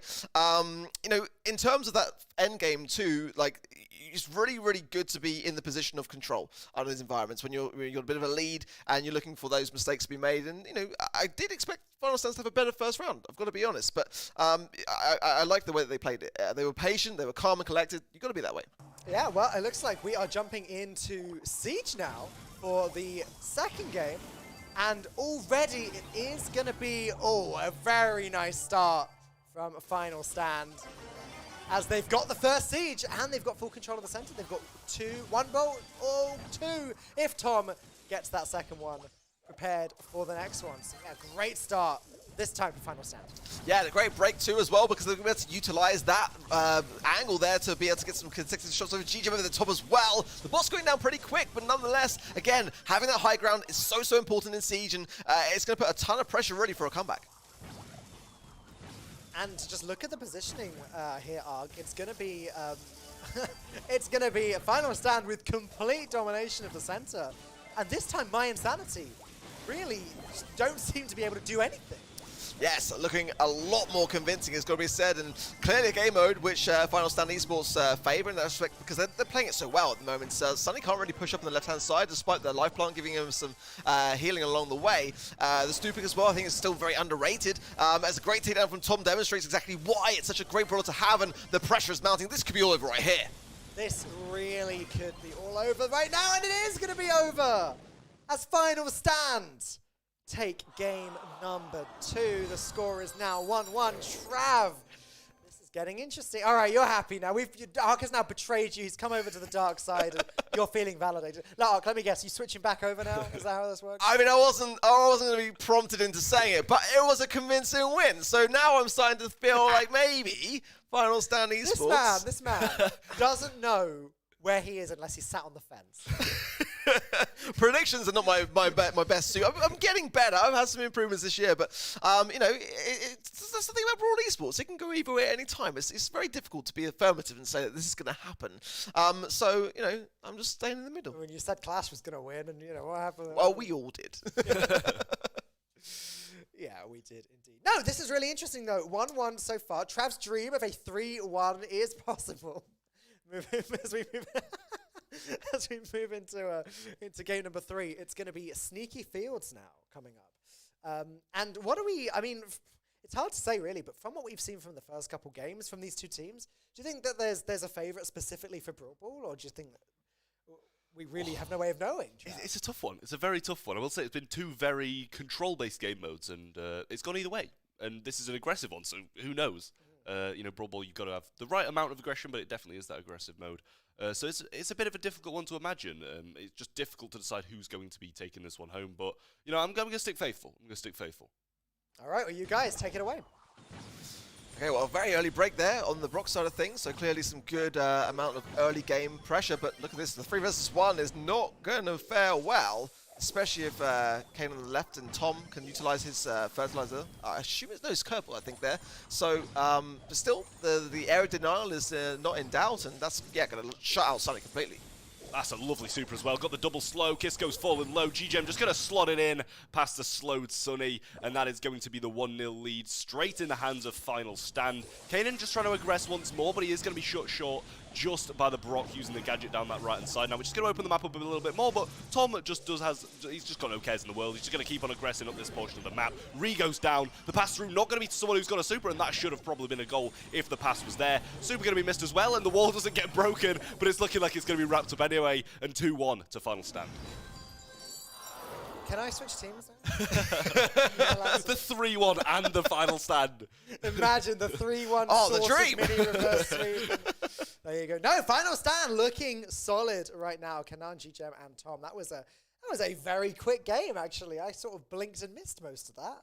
Yeah, it was a bit like that. There was a mistake towards the end, you know, the missed super on the goal. I think there's some earlier opportunities that could have been capitalized on a bit better. But ultimately, again, what you're kind of seeing is just Final Stand really making a big stand. You know, they're working better as a team, I think. I like that. You like that. You know, they are. They're just working better. Like they're working in more coordination to remain more aware of their HP, because the majority of the time they're making either a 3 versus 1 or a 3 versus 2. And again, there was some great area denial in that matchup. And you know, to be honest, my Insanity could not get out of the spawn the majority of the time. No, the last 2 games, my Insanity have really been struggling. I mean, again, for me, I just want to touch back on Siege for a second. It was that second battle for the Siege bot. My Insanity could not get out of the Siege zone. They just couldn't.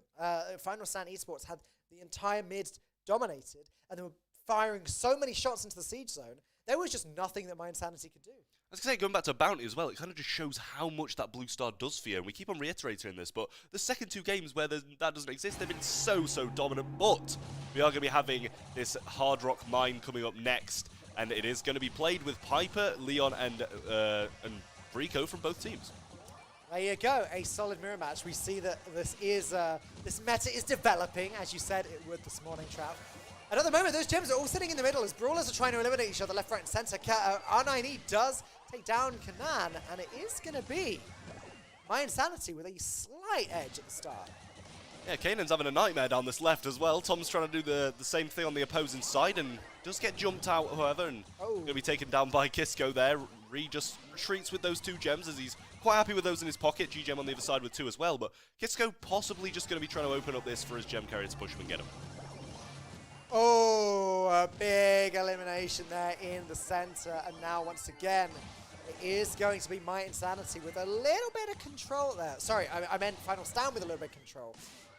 As Leon does escape with those gems. That is 6 versus 3. Might Insanity don't even know what to do because the lollipop drop is just there and they just have no idea where these brawlers are. Yeah, we got the Leon super available as well. You can see they're just waiting a little bit for more gems to be in the middle of the map, and that's exactly what he's gone for, but he doesn't choose to go for him. Sunny goes in the aggressive and picks it up, but G-Gem with a quick couple of taps takes her down. And now they're just chilling once more in the mid, but a couple of gems have been picked up by My Insanity on the back side of things. G-Gem going for another 2, and that makes it 8-5. Ree gonna be forced to go and pick it up because he doesn't want to be too much of a deficit. This is a surprisingly close game, Trav. 8 gems, 9 if G-Gem can just creep forwards and yes, snatch up that 9th gem. Boom, but G-Gem falls. Tommy's going to grab it, but Kisco is following and trying to get that elimination. But again, he can't track him. There's too much bush and there's too much lollipop madness going on. The countdown starts for Final Stand Esports. And Sunny drops as well, which is giving them a little less pressure. Kisco's going to fall too. Ree is the only one left standing. No chance of a reset from the mid with only 7 seconds left. And it's looking like Final Stand are going to take it 3-1. Trav's dream has just become a reality. Not only do we get a 3-1, but Ark has had his mouth open for a little while now. What's going on? That gem spawned in the mid and the jump away from it. I don't know. It's too close to call, but I think there might have been a possible reset. I don't know. I'd have to see the replay on it. It may have. It was on the final second. I don't know. I'd love to look at it back, but I mean, either way, he got his 3-1. He got his 3-1. He got his 3-1. His team won. Yeah. All right. Okay, Trav. You don't need to keep as long as he's happy, that's all I care about. Like, you're just going on and on about how impressive your prediction was. Okay. Yeah, I mean, what can I say? What can I say? There's literally nothing other to say than, there's a reason why people call me the prediction king. I've literally never been called. You know what? You're also the king of deep voices. Like, I used to think that Ark's voice was like the best in Brawl, but oh my goodness. Competition. He's got some competition on his hands. You got a proper radio voice. I feel like I want to say sentences and be like, hey, Trav, can you say this? But then I feel like Honestly. that'd be a little weird. Yeah, it would be. Yeah. Almost as weird as me talking about that on broadcast. Yeah, maybe a little, yeah. Probably. Either way, Final Stand Esports are going to take that one down, and we're going to move swiftly on to our next match, which is going to be Blood Diamond up against Ganadelos. Gnadenlos. It genuinely is a tough one to say. Maybe the G is silent. That's what it could be. That sounds bad. Gnadenlos does sound better. Let's go with that. Let's go with that. Yeah, why not? It's going to be Harvey, Blacksea, and Rafar up against Frantic Rush, Zarfai, and Bad Boy. Yeah, lesser known to my knowledge. I don't know whether Trevor's got an insight on that one, but I mean, Blood Diamond have got a huge presence and following in the streams. You're going to see, wherever you're watching live right now, BD is going to be all you pretty much see. Javi, Blacksea, Rafa, I mean, they are just, for me, in a really good spot. Technically, their skill has been phenomenal recently. It's been a bit of a rough year in terms of like the main BSC side of things, but they are nonetheless real contenders, and they're going to be coming out explosively. Trav, what are your thoughts on Gnadenlos as a team? I mean, it's tough to give any, to be honest. I mean, I haven't really heard of them too much either. I've never really seen the team name either, which is something that you can usually pick out if you've heard the team name and not the players. Then it's just because they fly under the radar a bit, but I haven't really heard of either of those. But yeah, I mean, BD. I call them, the dark horse of competitive, just because they don't really do much in that BSC. Well, at least they haven't this year. But community leagues, they just plow through the majority of teams, and they've been doing so well, even against the top teams in the region at the moment. Well, fair enough. We could be in for a game here then. I'm going to ask, not predictions for who's going to win, but from Trav, I want to know. What's the score? I don't care which side. I just want to know what the final score is going to be. It's a 3-0. Oh, this is a 3-0. It's a 3-0 on the cards. It's on the cards. He's looked into his. I wanted to go crystal ball, and for some reason, fortune cookie was going to come. He's looked at his fortune cookie. He's seen a 3-0. I mean, you know, it is taking predictions to that next level, isn't it? Where you're not just going with what team's going to take the win, but the exact scoreline. But at the same time, because Ark, I'm going to ask you which team's. I was going to say the same. It kind of has to be. At the moment, Blood Diamond for me are in the best place that they've been ever. You know, and I would like to hope that this is a bit more of a back and forth, but again, without really much knowledge on the team, it's hard to say. What is to say is that Blood Diamond are, you know, for me, you know, a team that could well have been qualified for the World Finals in any other circumstances. So it's hard to vote against them, and a 3-1, you know, is a convincing win, which I feel it will be. Yeah. Sorry, so did you say 3-1 again? 3-0, sorry, 3-0. Okay. It might be on the mind because 3-1 on the mind, wasn't it? yeah. What is it with everyone in 3-1s today? Okay, well, there you go. That is what that's what they think. What do you think? Everyone watching at home, whether you're watching on YouTube, Twitch, or Facebook, hope you're enjoying the show. I suspect it might be a few more moments before we jump into the game, so I'm going to remind you one more time that RazerCon takes place in 5 days on the 21st of October. It's going to be right here, wherever you're watching this right now. You can watch that here. There's going to be lots of exciting stuff, lots of reveals. There's going to be a keynote from the CEO of Razer and some of your favorite influencers, some of your favorite streamers popping up as well, like Courage JD, Sneaky, etc. So yeah, you're going to want to tune into that in 5 days. Don't forget about it, where we'll also be giving away lots of fun Razer-related prizes. We're also giving away Razer stuff today. ! Giveaway in chat. Go to the Gleam link, do some follows, do some retweets, all of that stuff, and you could win something from Ark's house. Because did you know they heard, I was speaking to the Razer guys after, you know, the last part, and they were saying that if Ark's got so many spares in his house, then we may as well give those away, right? I mean, you had a better chance, Falcone, when you were saying that you were going to give them to you, actually. So, no, I mean, I mean, there's probably enough there to go around in all fairness, but no, I'm keeping hold of every single bit. Just in spite of you. Okay, well, watch that one, because he said that he likes to, you know, like, put stuff in his bag. So you have Chav over. Magpie hands. keep an eye on him. But yes.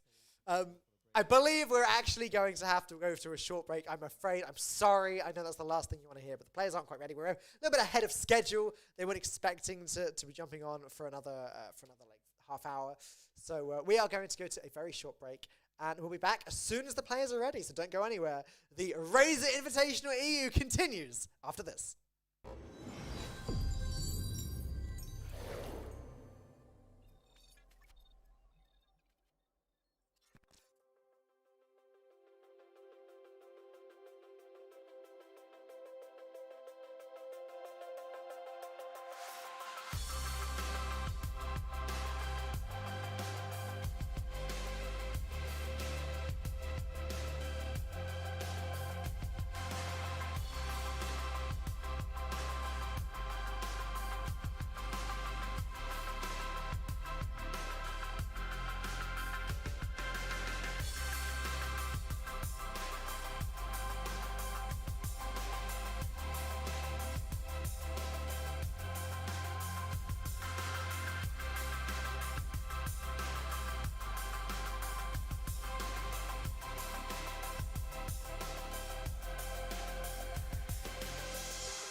It is the Razer Invitational EU. We are back once again with another fantastic Brawl Stars match coming up. This time, it's going to be Blood Diamond up against Nardenlos. I think that's what we agreed on. Nardenlos esports. My name is Falcone. I am, of course, joined by the wonderful Ark and the even more wonderful Trav. Is that? I'm just like absorbing the fact that you just said I'm even better than Ark Ark. didn't even react. Taking a minute. I didn't even hear that. I didn't really say it.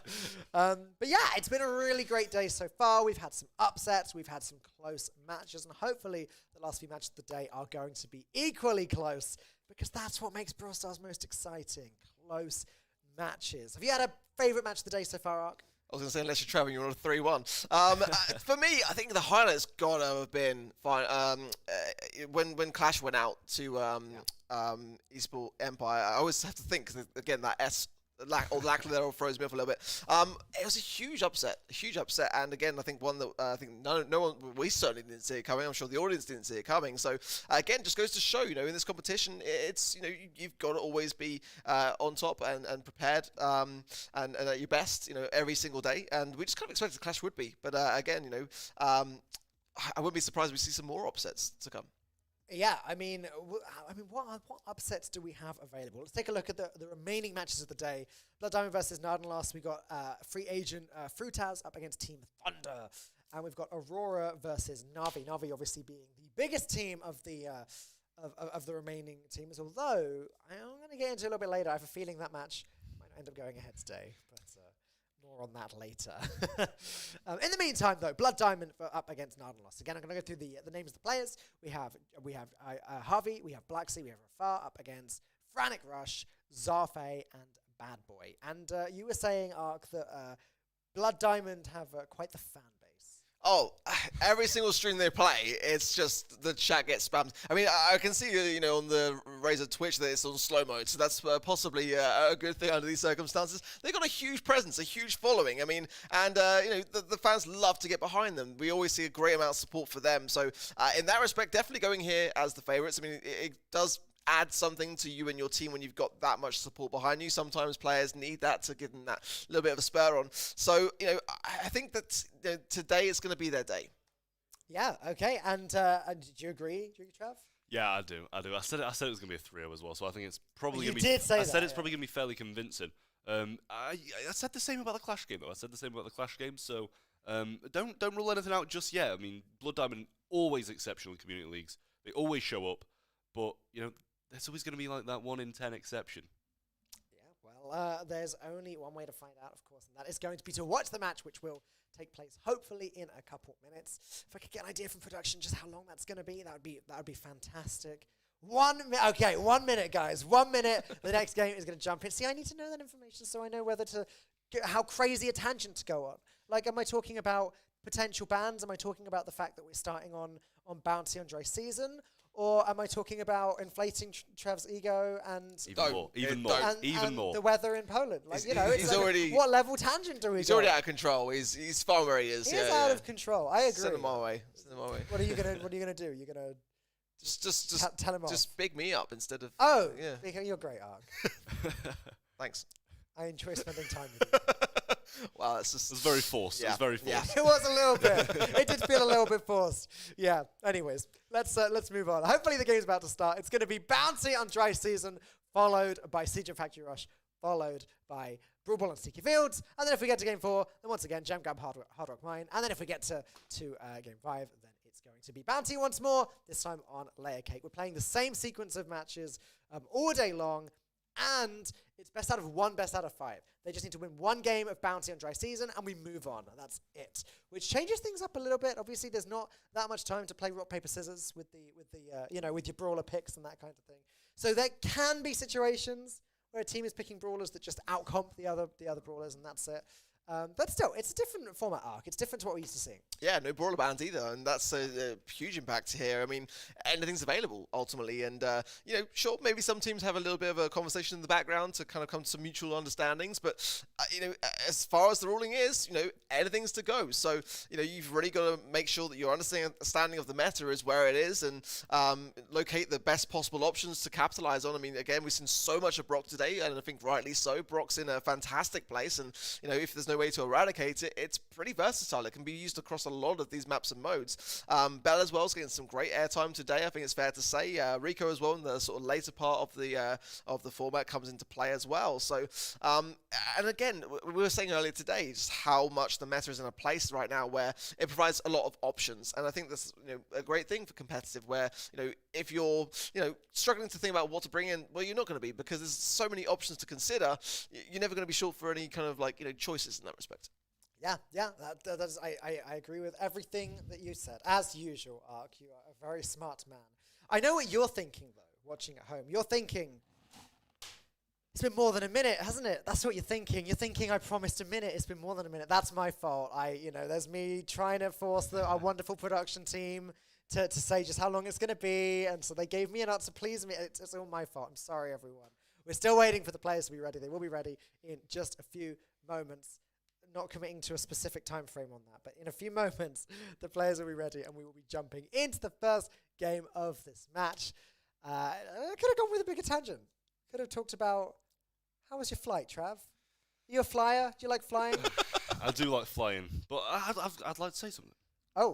What do you two think the comps that we're probably are going to be seeing on this first one, going off what we've been seeing so far? Oh, you're just spinning it around and have that back. Look at that. Uno reverse.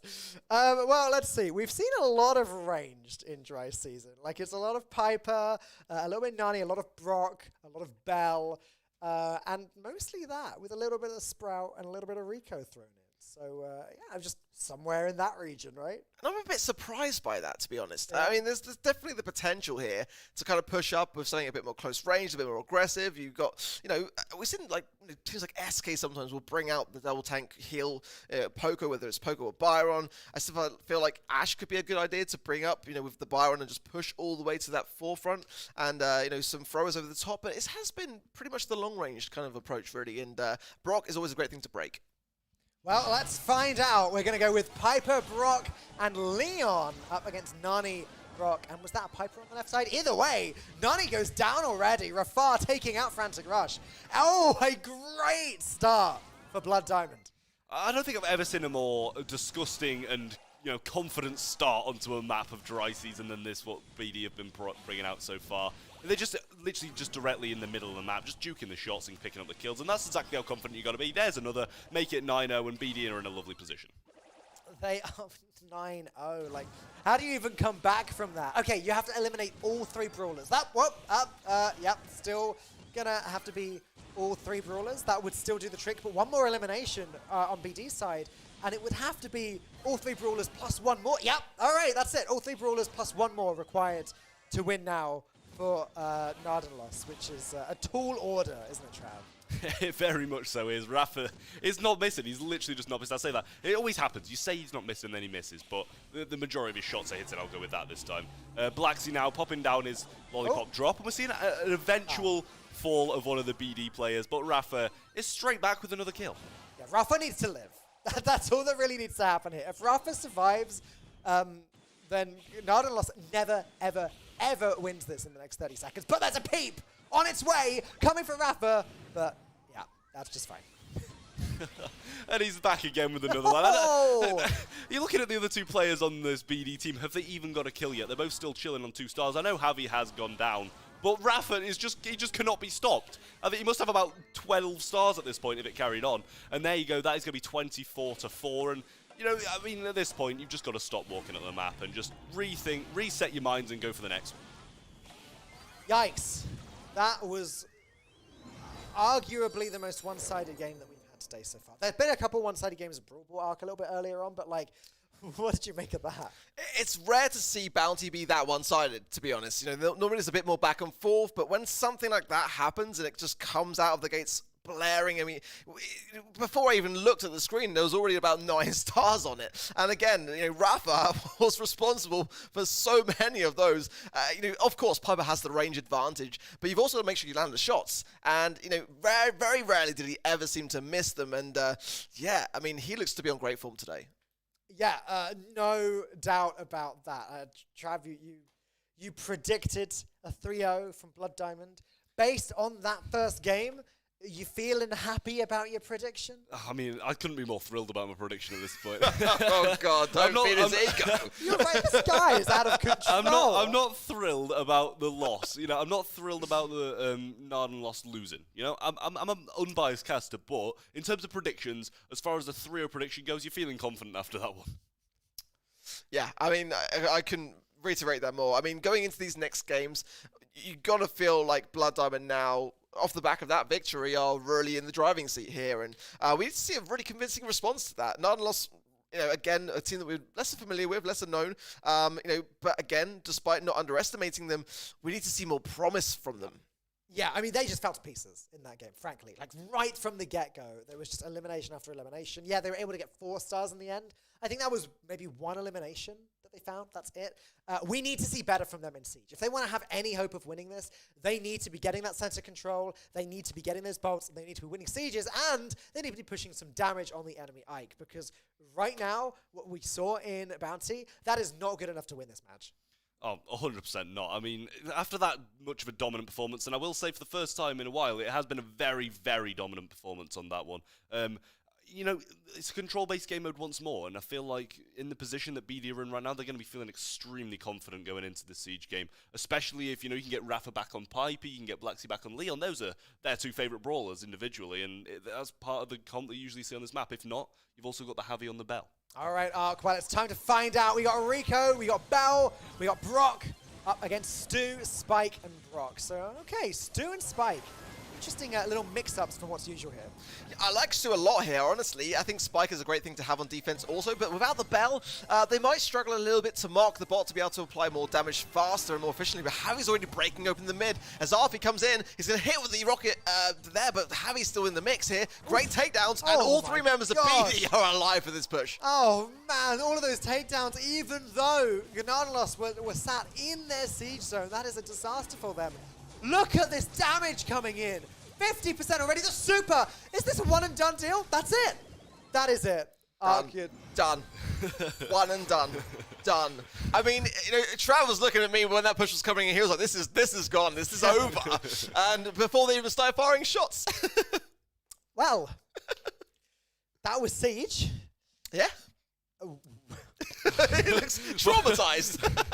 I mean, I feel like I didn't even get to watch a game at that point. It was done in one push. Chav's just like, I'm glad that I wasn't part of Narden loss in that game. Have you experienced any losses quite as crushing as that? Every competitive player has done, I will say. I thought you were going to say all of my losses have been that crushing. Maybe that's why I'm a caster now. Maybe it forced me out of the business. That's what they say, if you can't do, cast. Yeah, exactly. Yeah.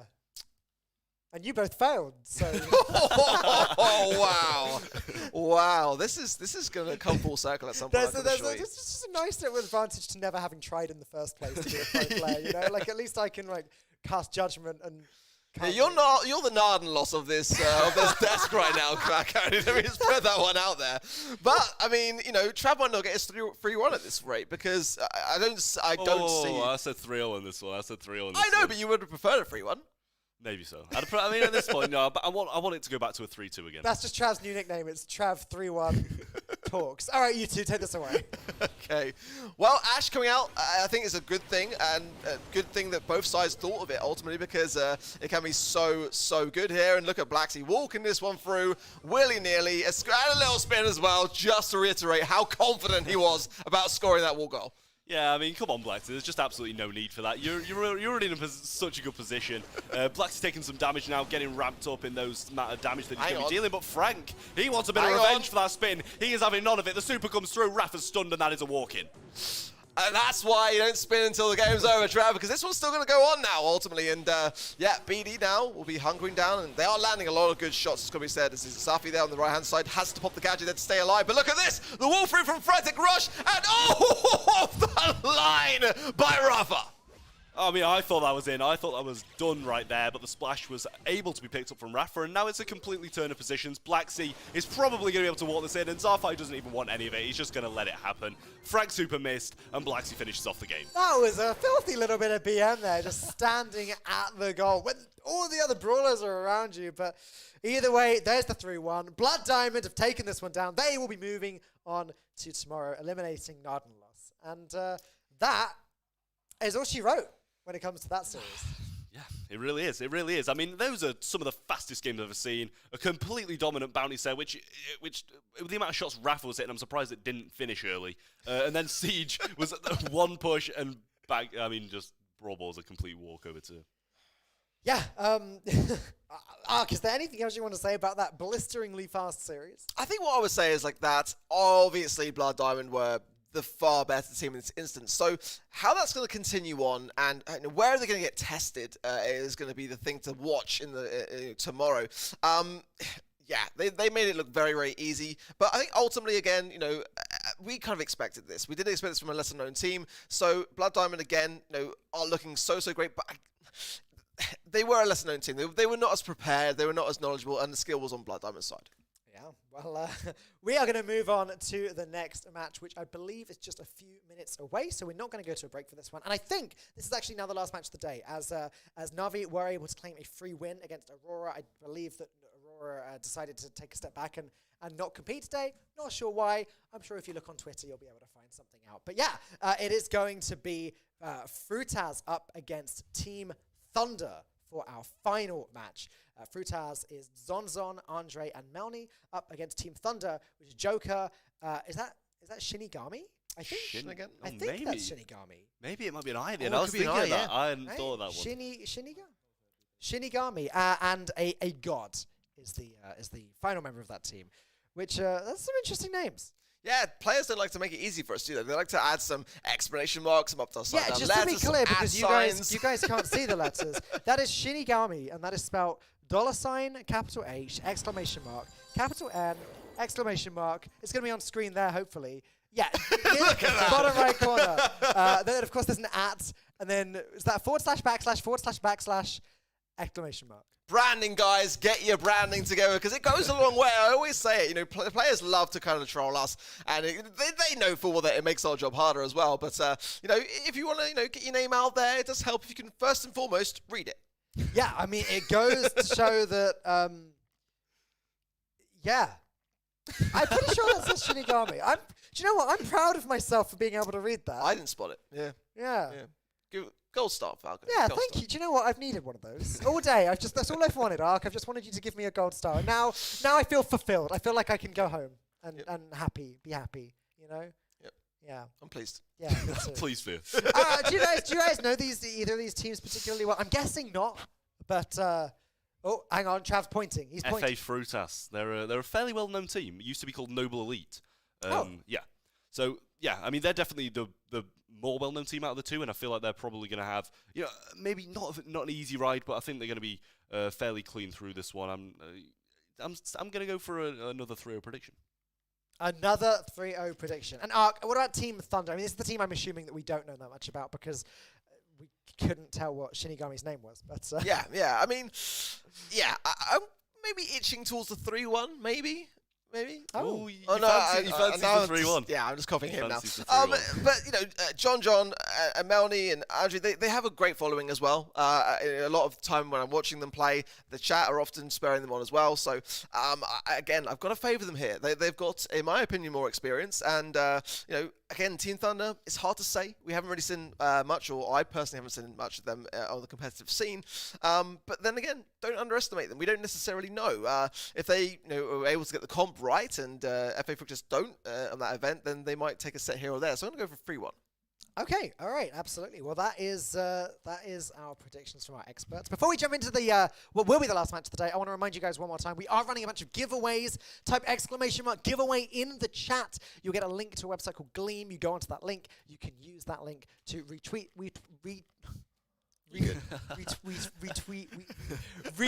some things, to follow some people on both Twitter and Instagram. By some people, I mean Team Razer and Intel. So go ahead, do that. You're in with a chance to win a bunch of free Razer gear. Razer gear is cool. We're completely surrounded by it right now. Also, now feels like a pretty good opportunity to say, how cool is this set?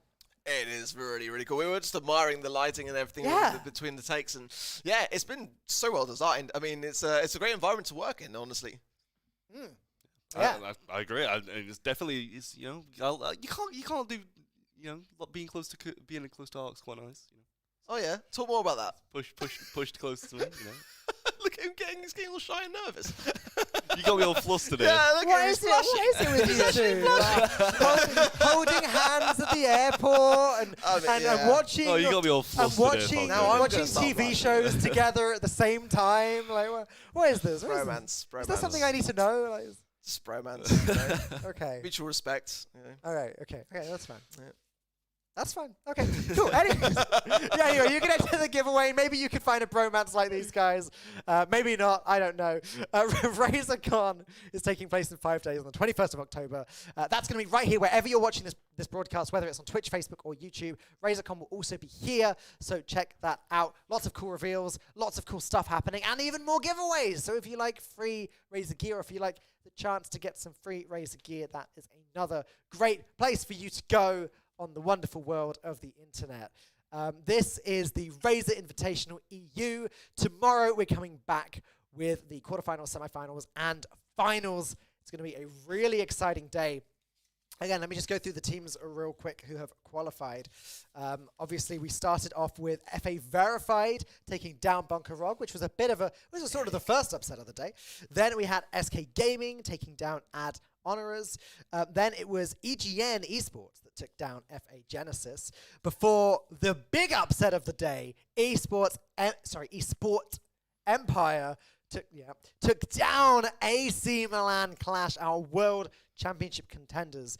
Disaster for them, but great for Esport Engine. Then we had Final Stand Esports take out My Insanity. And then obviously we've just seen Blood Diamond take out Nardenlos Esports. We know that Na'Vi have qualified for tomorrow because Aurora have decided not to compete today, which means the only two teams in contention now, FA Fruiters and Team Thunder. One will win and go through to tomorrow. The other will go home. Although I never feel good saying that nowadays because they're probably already playing from home. Let's be real. No one really leaves home these days. Which makes us feel really grateful to be in the position that we're in, actually, because it's great to be, able to have, eye contact. He's too shy. I know. He's too shy around you. Like, really? But no, it makes a huge difference, and I got to say, it's a pleasure to be sat here and to be able to do this kind of thing because it's a rarity these days to do, genuinely. It's so much more fun in person as well. Like, not that you guys care about how the casters feel, but we enjoy being able to actually talk to each other and make eye contact. We've got body language, casting from home alone in a room. I've got the smallest violin imaginable somewhere here. I seem to have lost it. Yeah, there you go. No, lots of fun. And I'm sure that all of this is going to be happening much more in the near future. I'm sure we'll be having players with us as well. And maybe even if you guys want to watch at an event sometime, if we go somewhere with an audience, maybe you guys could join in on the fun as well, because it's so much more fun to enjoy esports together in person. Even though we're very lucky that it's not necessary to be in person with esports, like it is with physical sports, where you literally can't play unless you're together. That's the beauty of the internet and what we do, isn't it? Exactly. I mean, I will say, you say it's nice to be in person and not online. It's basically all I've come to know, being online. So, it's just nice to be venturing out for one of the first times. Second time, should I say. The second time he's ever left his home. Yeah. You hear that? Yeah. And maybe there'll be a third time. Possibly, hopefully. Maybe not. Maybe. We'll see. It depends if you keep being rude to me, Trav. Okay? But yes, FA Fruiters versus Team Thunder. Hopefully starting very, very soon. We're just filling the time while the players get ready. But again, we're going to start things off, as usual, with Bounty on dry season before moving on to Siege, and then... Oh, sorry. Oh, okay. Just a moment, guys. I'm sorry. One of the players has had a tech issue. I just a little update in my ear. So we are going to be a few more moments, which means we can more mindless banter, which is excellent. That's exactly what you want. But yeah, I was just going through the maps. Bounty Dry Season, Siege, Factory Rush, Brawl Ball, Sneaky Fields, then Gem Grab, Hard Rock Mine, and then finally, if we make it that far, Bounty once again on Layer Cake. And I believe we're probably going to be changing things up tomorrow. We don't know exactly what the format is going to be tomorrow, but we do know it's going to be different from today. So stay posted for that one, and we will let you know when we do. So... Trav. Always these questions thrown at me. I get scared whenever you do this. What's your favourite colour? Oh, God. I like green. I like green. Yes. That's the only right answer in this environment. He's 100% right there.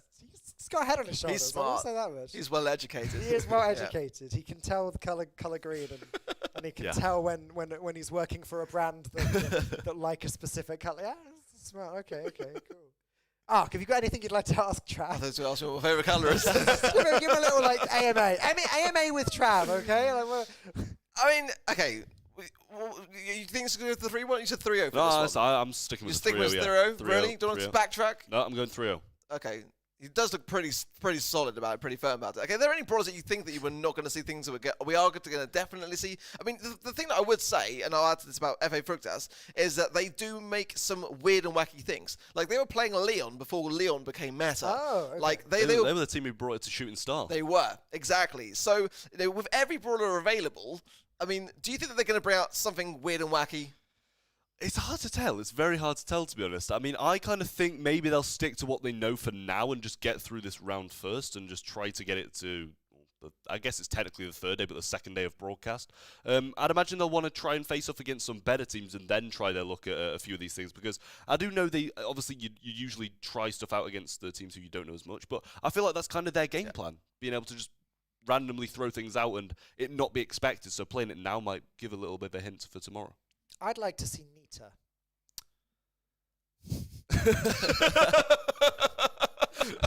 Yeah, I would as well. I just said that to get a reaction, but there's no particular reason. How about a Nita Dynamite BB comp?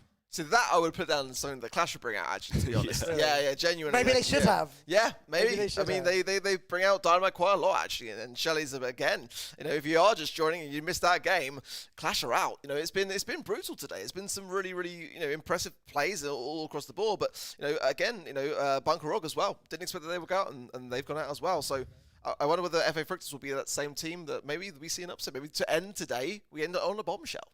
All right. Oh my goodness! I've just had quite the update in my ear, and I don't know. Okay. So we have FA Frutas playing with Zonzon, Audrey, and Melny. Team Thunder with Joker, Shinigami, and A-God. Apparently, one of the players is having a technical issue, and so we're playing a little 3v2. Bring on the bots. Okay, and apparently this was Team Thunder's idea to play with two play players. With disadvantage. So I don't know if that.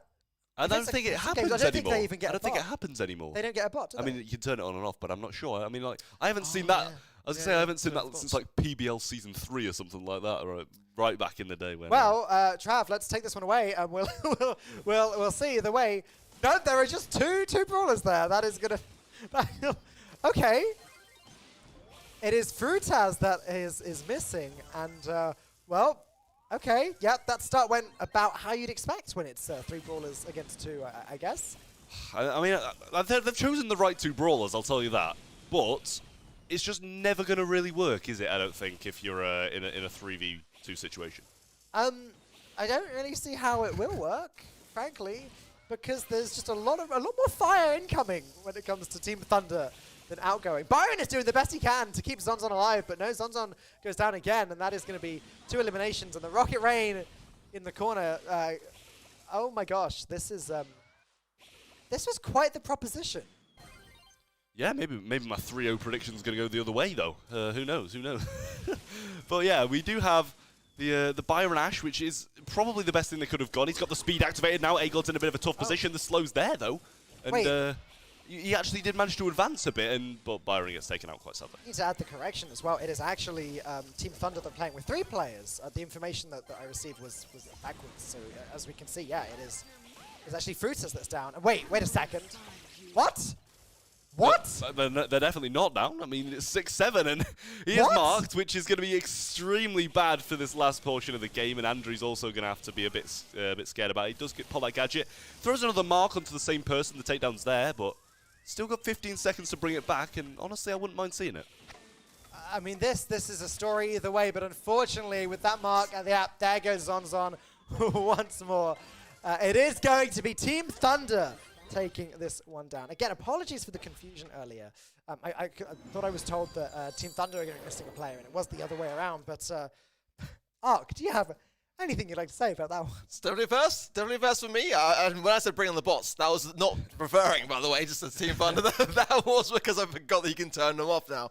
Because, yeah, normally you couldn't do that. So, I mean, and again, I was surprised to see that it was Fructus. I mean, they obviously, therefore, are expressing some confidence in this. I kind of might disagree a little bit with the Byron and Ash were the prime idea. Yeah, I mean, it is the meta that everyone's afraid of, but you have to have like a bit of a third distraction for me a little bit. I mean, it did pay off. We saw that moment where everything started to turn around, but maybe if they had a Piper and a Brock, maybe that could have been a better shout. I mean, as soon as it was marked, you know, that was the downturn, wasn't it? I feel like the meta is bringing 3 brawlers. You don't say. You don't say. That is a big brain idea, Falcone. I feel like that's the meta here that they were missing out on. I was just going to say, though, if they don't bring a third player to Siege, then that's just not going to end well, is it? It's basically guaranteed first bot, because they're going to be spawning all over the place, and you're going to have a guaranteed 2v1 on one side. I can't help but wonder what the tech issue is, where they're completely out of action. And, okay, I've just been told what the tech issue is. Apparently, the player cannot load the game. Wi-Fi nightmare. I guess so. Stay to Wi-Fi. That is very unfortunate. But as long as this continues, I'm sure we'll get an update if it's going to be 3 versus 3 for the next round. But for the time being, I guess we can expect it to be 3 versus 2, which, as you said, Trav, on Siege, that's going to be a disaster. Yeah, I mean, it's just never going to end well, is it? It's like, if you've got a 3v2, there's always one side that's going to be 2v1, or they're going to be picking the bolts up from the mid, and you can just pinch all day long on Siege, and it's a map and a mode where it's just really going to be ruthless if they don't have that third player come in. This is just a weird situation. I can't say that I've ever experienced this in a Brawl Stars tournament, or any team tournament, actually. I mean, even if they get a push, let's say they are able to bring in a Baz or something, or a Mortis to close the gap, and they want to kind of have that be their strategy. I mean, Poker Mortis might be the worst of ideas, actually. Then what's going to happen if they get that push? Because you need 3 players to be able to stop, and delay that advance, and that's the problem they're going to have. They're going to be quickly overwhelmed, and then they're really going to be struggling. And as soon as someone goes down, all that time wasted, and all that center control gained, I don't see this going in Fructus's favor at all at this rate. No. In any of the modes, really. I mean Brawl was even worse. How do you win Brawl Ball 2 versus 3? I mean, Team Thunder is going to bring in surely a Poco Rosa, and they can just not enough damage, yeah. Yeah. Right. Yeah, of course. That's just kind of broken, isn't it? We are waiting a little bit longer than usual, though. We are hoping to give our missing player a chance to reconnect to his Wi-Fi or whatever his issue is. Update the game or close it and open it a bunch of times. Like, you know how it is. Like, sometimes technology goes wrong, and that is the downside. Have you ever been in this situation? Either of you, when competing like professionally, ever been in a situation where one of your team like missing an action? I mean, I won't say on my team, but I've seen it in competitive in the past, and it was not pretty to watch. It was like probably back in 2019 when I first started watching competitive. The last time I've seen this, it's usually they just get completely kicked out of the tournament if they don't show up with 3. I mean, for me, ultimately, yeah, there's very little that can be done, really, in this respect with Fructus. I mean, yeah, they're 2v2 Brawl Stars?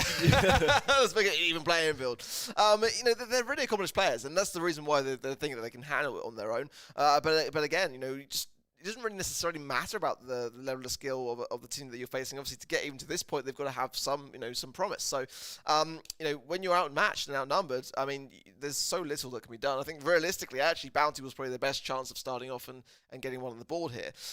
Team Thunder, again, I did say that we were going to probably be ending today on a bang, but I didn't quite expect this big of a bang. No, this is again, it's quite the story. And I tell you what, if Frutas are able to win any with just 2, Now that will be a story. I believe the second game is just about to start. So Ark, we're going to cover this one and let's do some counting. I count 3 on one side and I count 2 on the other. And they're a good 3. I mean, Spike, Stu, Brock as well. They're solid pairs of hands. Ultimately, you know, John here is going to struggle to get back into the mix, but juking well, in all fairness. And the heals of the pound be crucial here, especially for a defense. Taking down that player there, Oh God, going down, is actually really important here, because if they've only got 2 players, making it a 2 versus 2 could not be more crucial. Yeah, I just, how are they supposed to stop the siege bot? And how are they supposed to deal damage to the enemy Ike? They're just not going to be able to get to it. I'm actually surprised this wasn't a one and done push from Team Thunder. I feel like they probably could have done that here. But either way, they're going to now try and keep control of the middle. They're going to just try and keep FA Fruiters back in their siege zone, unable to push out. Andre does get an elimination though. Throws that healing turret forward, which presumably that's Mama's Squeeze that she's using. And wow, hang on a second. They're actually ahead for the next siege. I would love them to get this push. I really would, and they're going to absolutely do it. I mean, that's a crucial turning point here. If they get this push and are able to keep a couple of gems, there's one, a bolt on the left-hand side there. If John gets that bolt, then there's a solid amount ready and available for them. They've got to hold everything back, but this could actually be doable, Falcone. Can they even deal enough damage to the Ike? Like the Rocket Rain is going to deal like a really small amount. They're still behind, but like you said, if they win this siege, they probably win the game. So. Yeah? Oh, Jojo on one lane. That's super important here. Andrew's trying to juke these shots, but ultimately he's got the healing turret now as well, and that goes down. He's going to utilize that for cover. Agod going in and he came back with 1 bolt. His mate even gets taken down before the bolt is banked. Oh my goodness! What is happening? What is happening? It is 6. It is 7 bolts to 6. They get another push. This is still winnable. This is still winnable for Team Thunder. They just need to stop this siege bot in its tracks. They need to stop everything. Joker goes down. It's not happening. FA Fruiters just won a 2 versus 3 game of siege. Trav, what do you... speak to me because we can't. I'm lost for words as well. I actually don't have a clue what I've just watched. I mean, the first game was close, and then they win the second one in a game mode where I said it's completely done if they show it with 2 players, but they've managed to do it. And in my eyes, they chose the right composition. Pam solo defends on her own completely. You're going to take a bit of tanking along the way, but Brock is just so good at keeping them back, and he was just getting kill after kill after kill, and they're just going to take that a bit slower as a 3, take it slower, play as a team, and just wipe them out. It's just not the right thing to do. Like, I don't know. I actually don't have. I have no clue how they lost that. I'm honestly lost for words. I literally cannot speak. I never thought I would see a competitive Brawl Stars game where there's 2 versus 3, and I definitely never thought the team of 2 would win. Yeah, it's a first.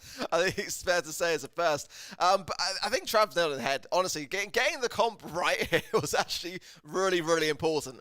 And they couldn't have chosen a better one. I think the Brock is a great thing to have to break the mid, to be able to then have all angles that you've got. I mean, because you've only got 2 angles that you can have, right? So having that ability to take the center or either lane, you ideally want to be as close to your teammate as possible, right? So having someone on the left or right side lane, and then you take the mid, a great thing to have break everything open. And that healing station, I think that this is possibly the key that they've got to have moving forwards here.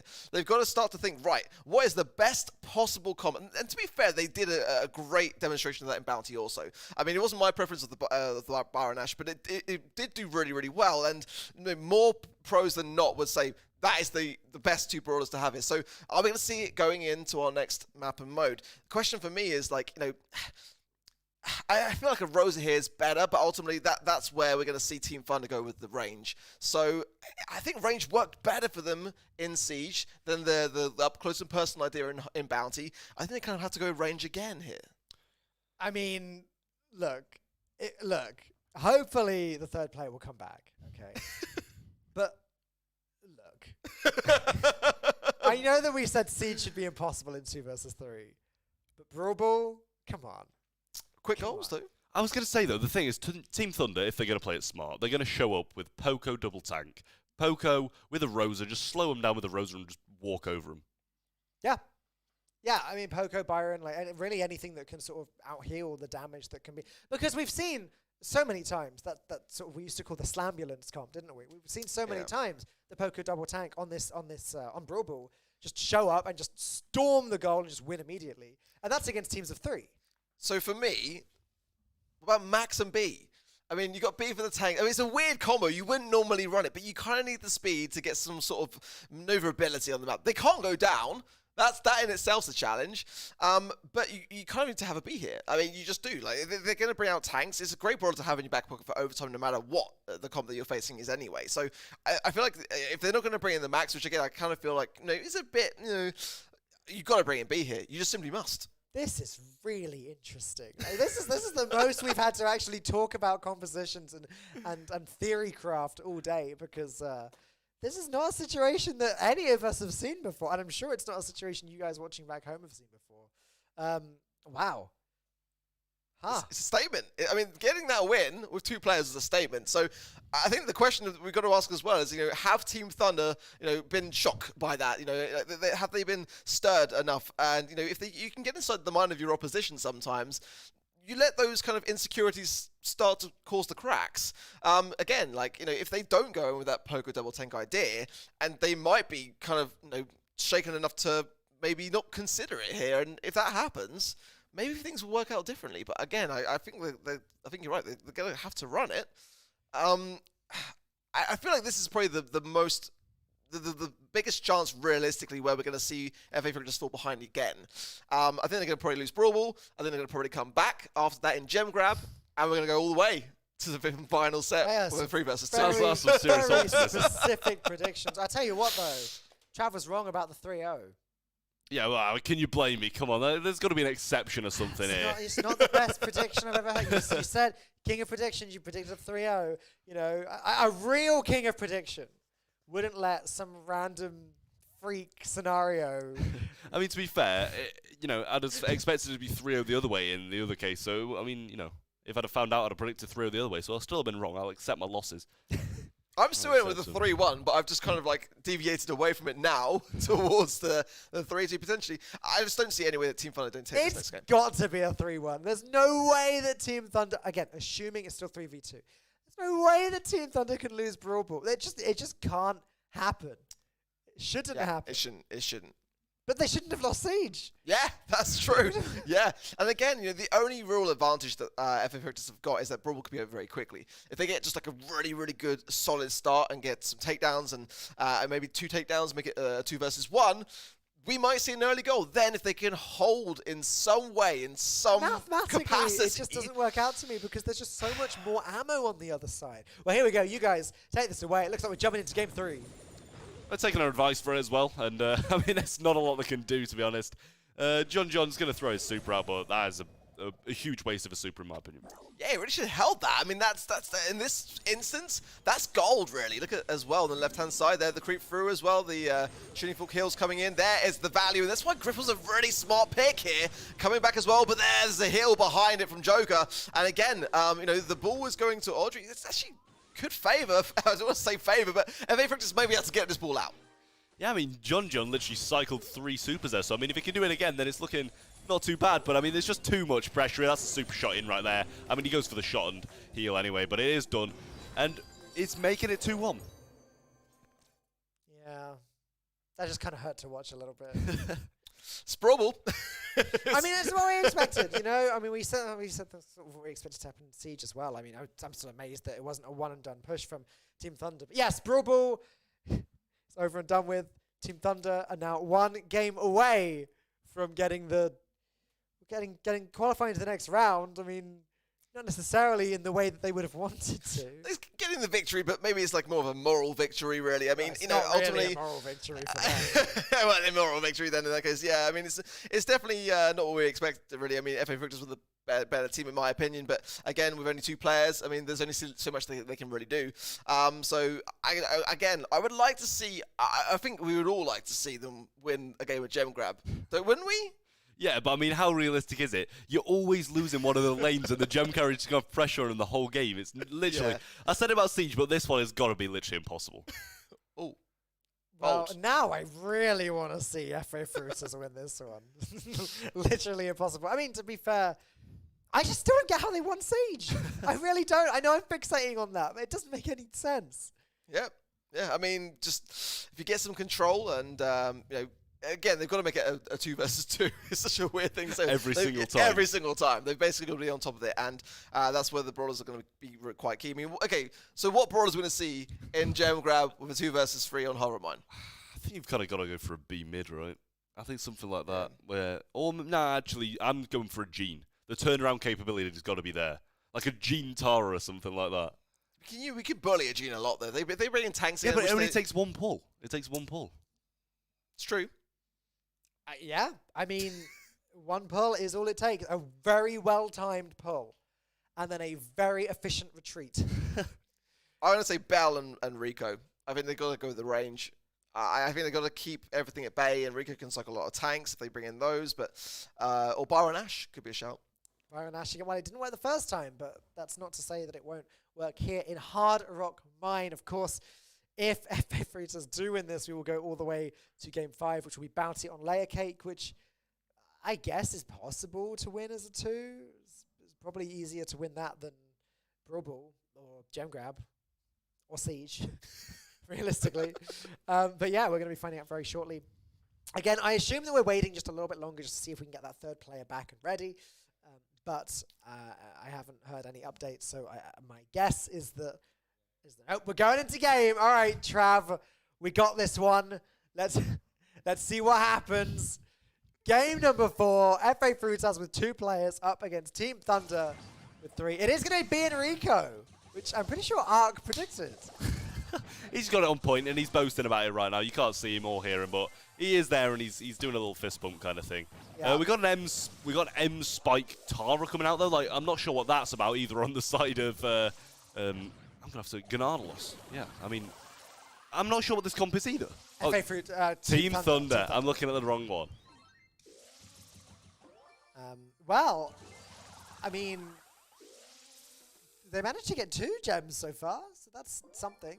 Andre is just trying to stay alive. A god is doing whatever they can to try and shut Andre down. But Andre's doing a really good job of duking these M's attacks, actually. Yeah, I mean, Joker's just chilling in this mid. Going to get pinched now, though. Andrew's taken down, though, and that's another 2 gems on the floor. This should be countdown starting any second now. But, I mean, I'm not sure what they were kind of thinking with either of these comps, to be honest with you, in my opinion. Well, I mean, I kind of like the B Rico, but, I mean, I'm not sure what Team Thunder are doing either. You know what, Trav? We had fun. Wait, hang on a second. We're still having fun. Fun is still being had. Joker is going to grab gem 8. A god has got 2. One more chance for Rico Zonzon to do something here. Just an elimination on a god would have done the trick, but alas, it's not going to happen. And there goes FA Fruiters. They are out of the tournament due to being 1 player down. Team Thunder have taken it all the way. I mean, I got the comp right. yeah. I know, we saw you were like... I think they had the best chance with 2 people, to be honest. I mean, again, it could have been easily a more tankier comp. I think you're right, though. I think that Team Thunder came in with a really odd idea for this. I mean, maybe they were trying to preempt something on the side of FA Fructus and thinking, right, they're going to go with maybe the Ash sort of Byron idea or something tanky. But they obviously didn't bring that, so that may explain some of the weirdness on that side of things. But, I mean, yeah, B made sense, Rico made sense, but again, like, there's so little that you can really do in a control-based game with only 2 people. Yeah, honestly, I really think it's amazing that they won Siege. I really do think it's amazing that they won Siege. Brawl Stars is not supposed to be played 2 versus 3. In case anyone didn't know that, in case you didn't know that watching at home, Brawl Stars is 3 versus 3. And as soon as you remove a player, that's problematic. That's why so many players have a reserve.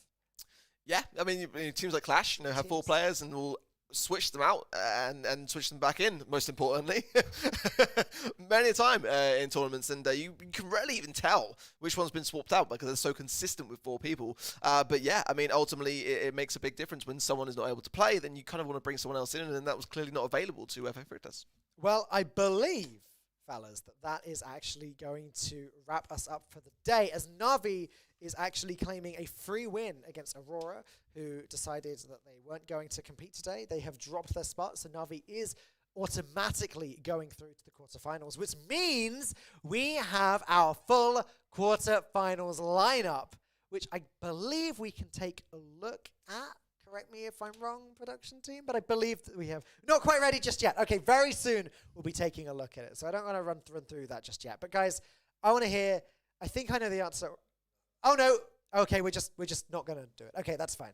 In that case, I'll read through who it's going to be. It's going to be FA Verified, SK Gaming, EGN Esports, Esport Empire, Final Stand Esports, Blood Diamond, Team Thunder, and Navi. They are going to be your top 8 teams competing tomorrow. Tomorrow, we're going to go through a quarterfinal, all of the quarterfinals, the semifinals, I think even a third place match, though I'm not sure if we're going to be streaming that or not, and then finally a grand final. So yeah, 9 matches coming up tomorrow.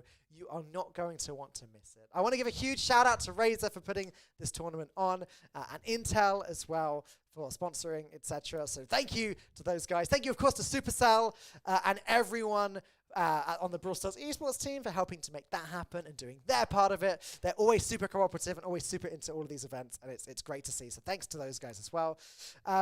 And thank you to you guys for casting with me. It's been a really fun day. I hope you've enjoyed it as much as I have. We're all going to be back tomorrow, of course, same time. That's 4 p.m. CEST. Thank you for watching. We will see you then. Goodbye.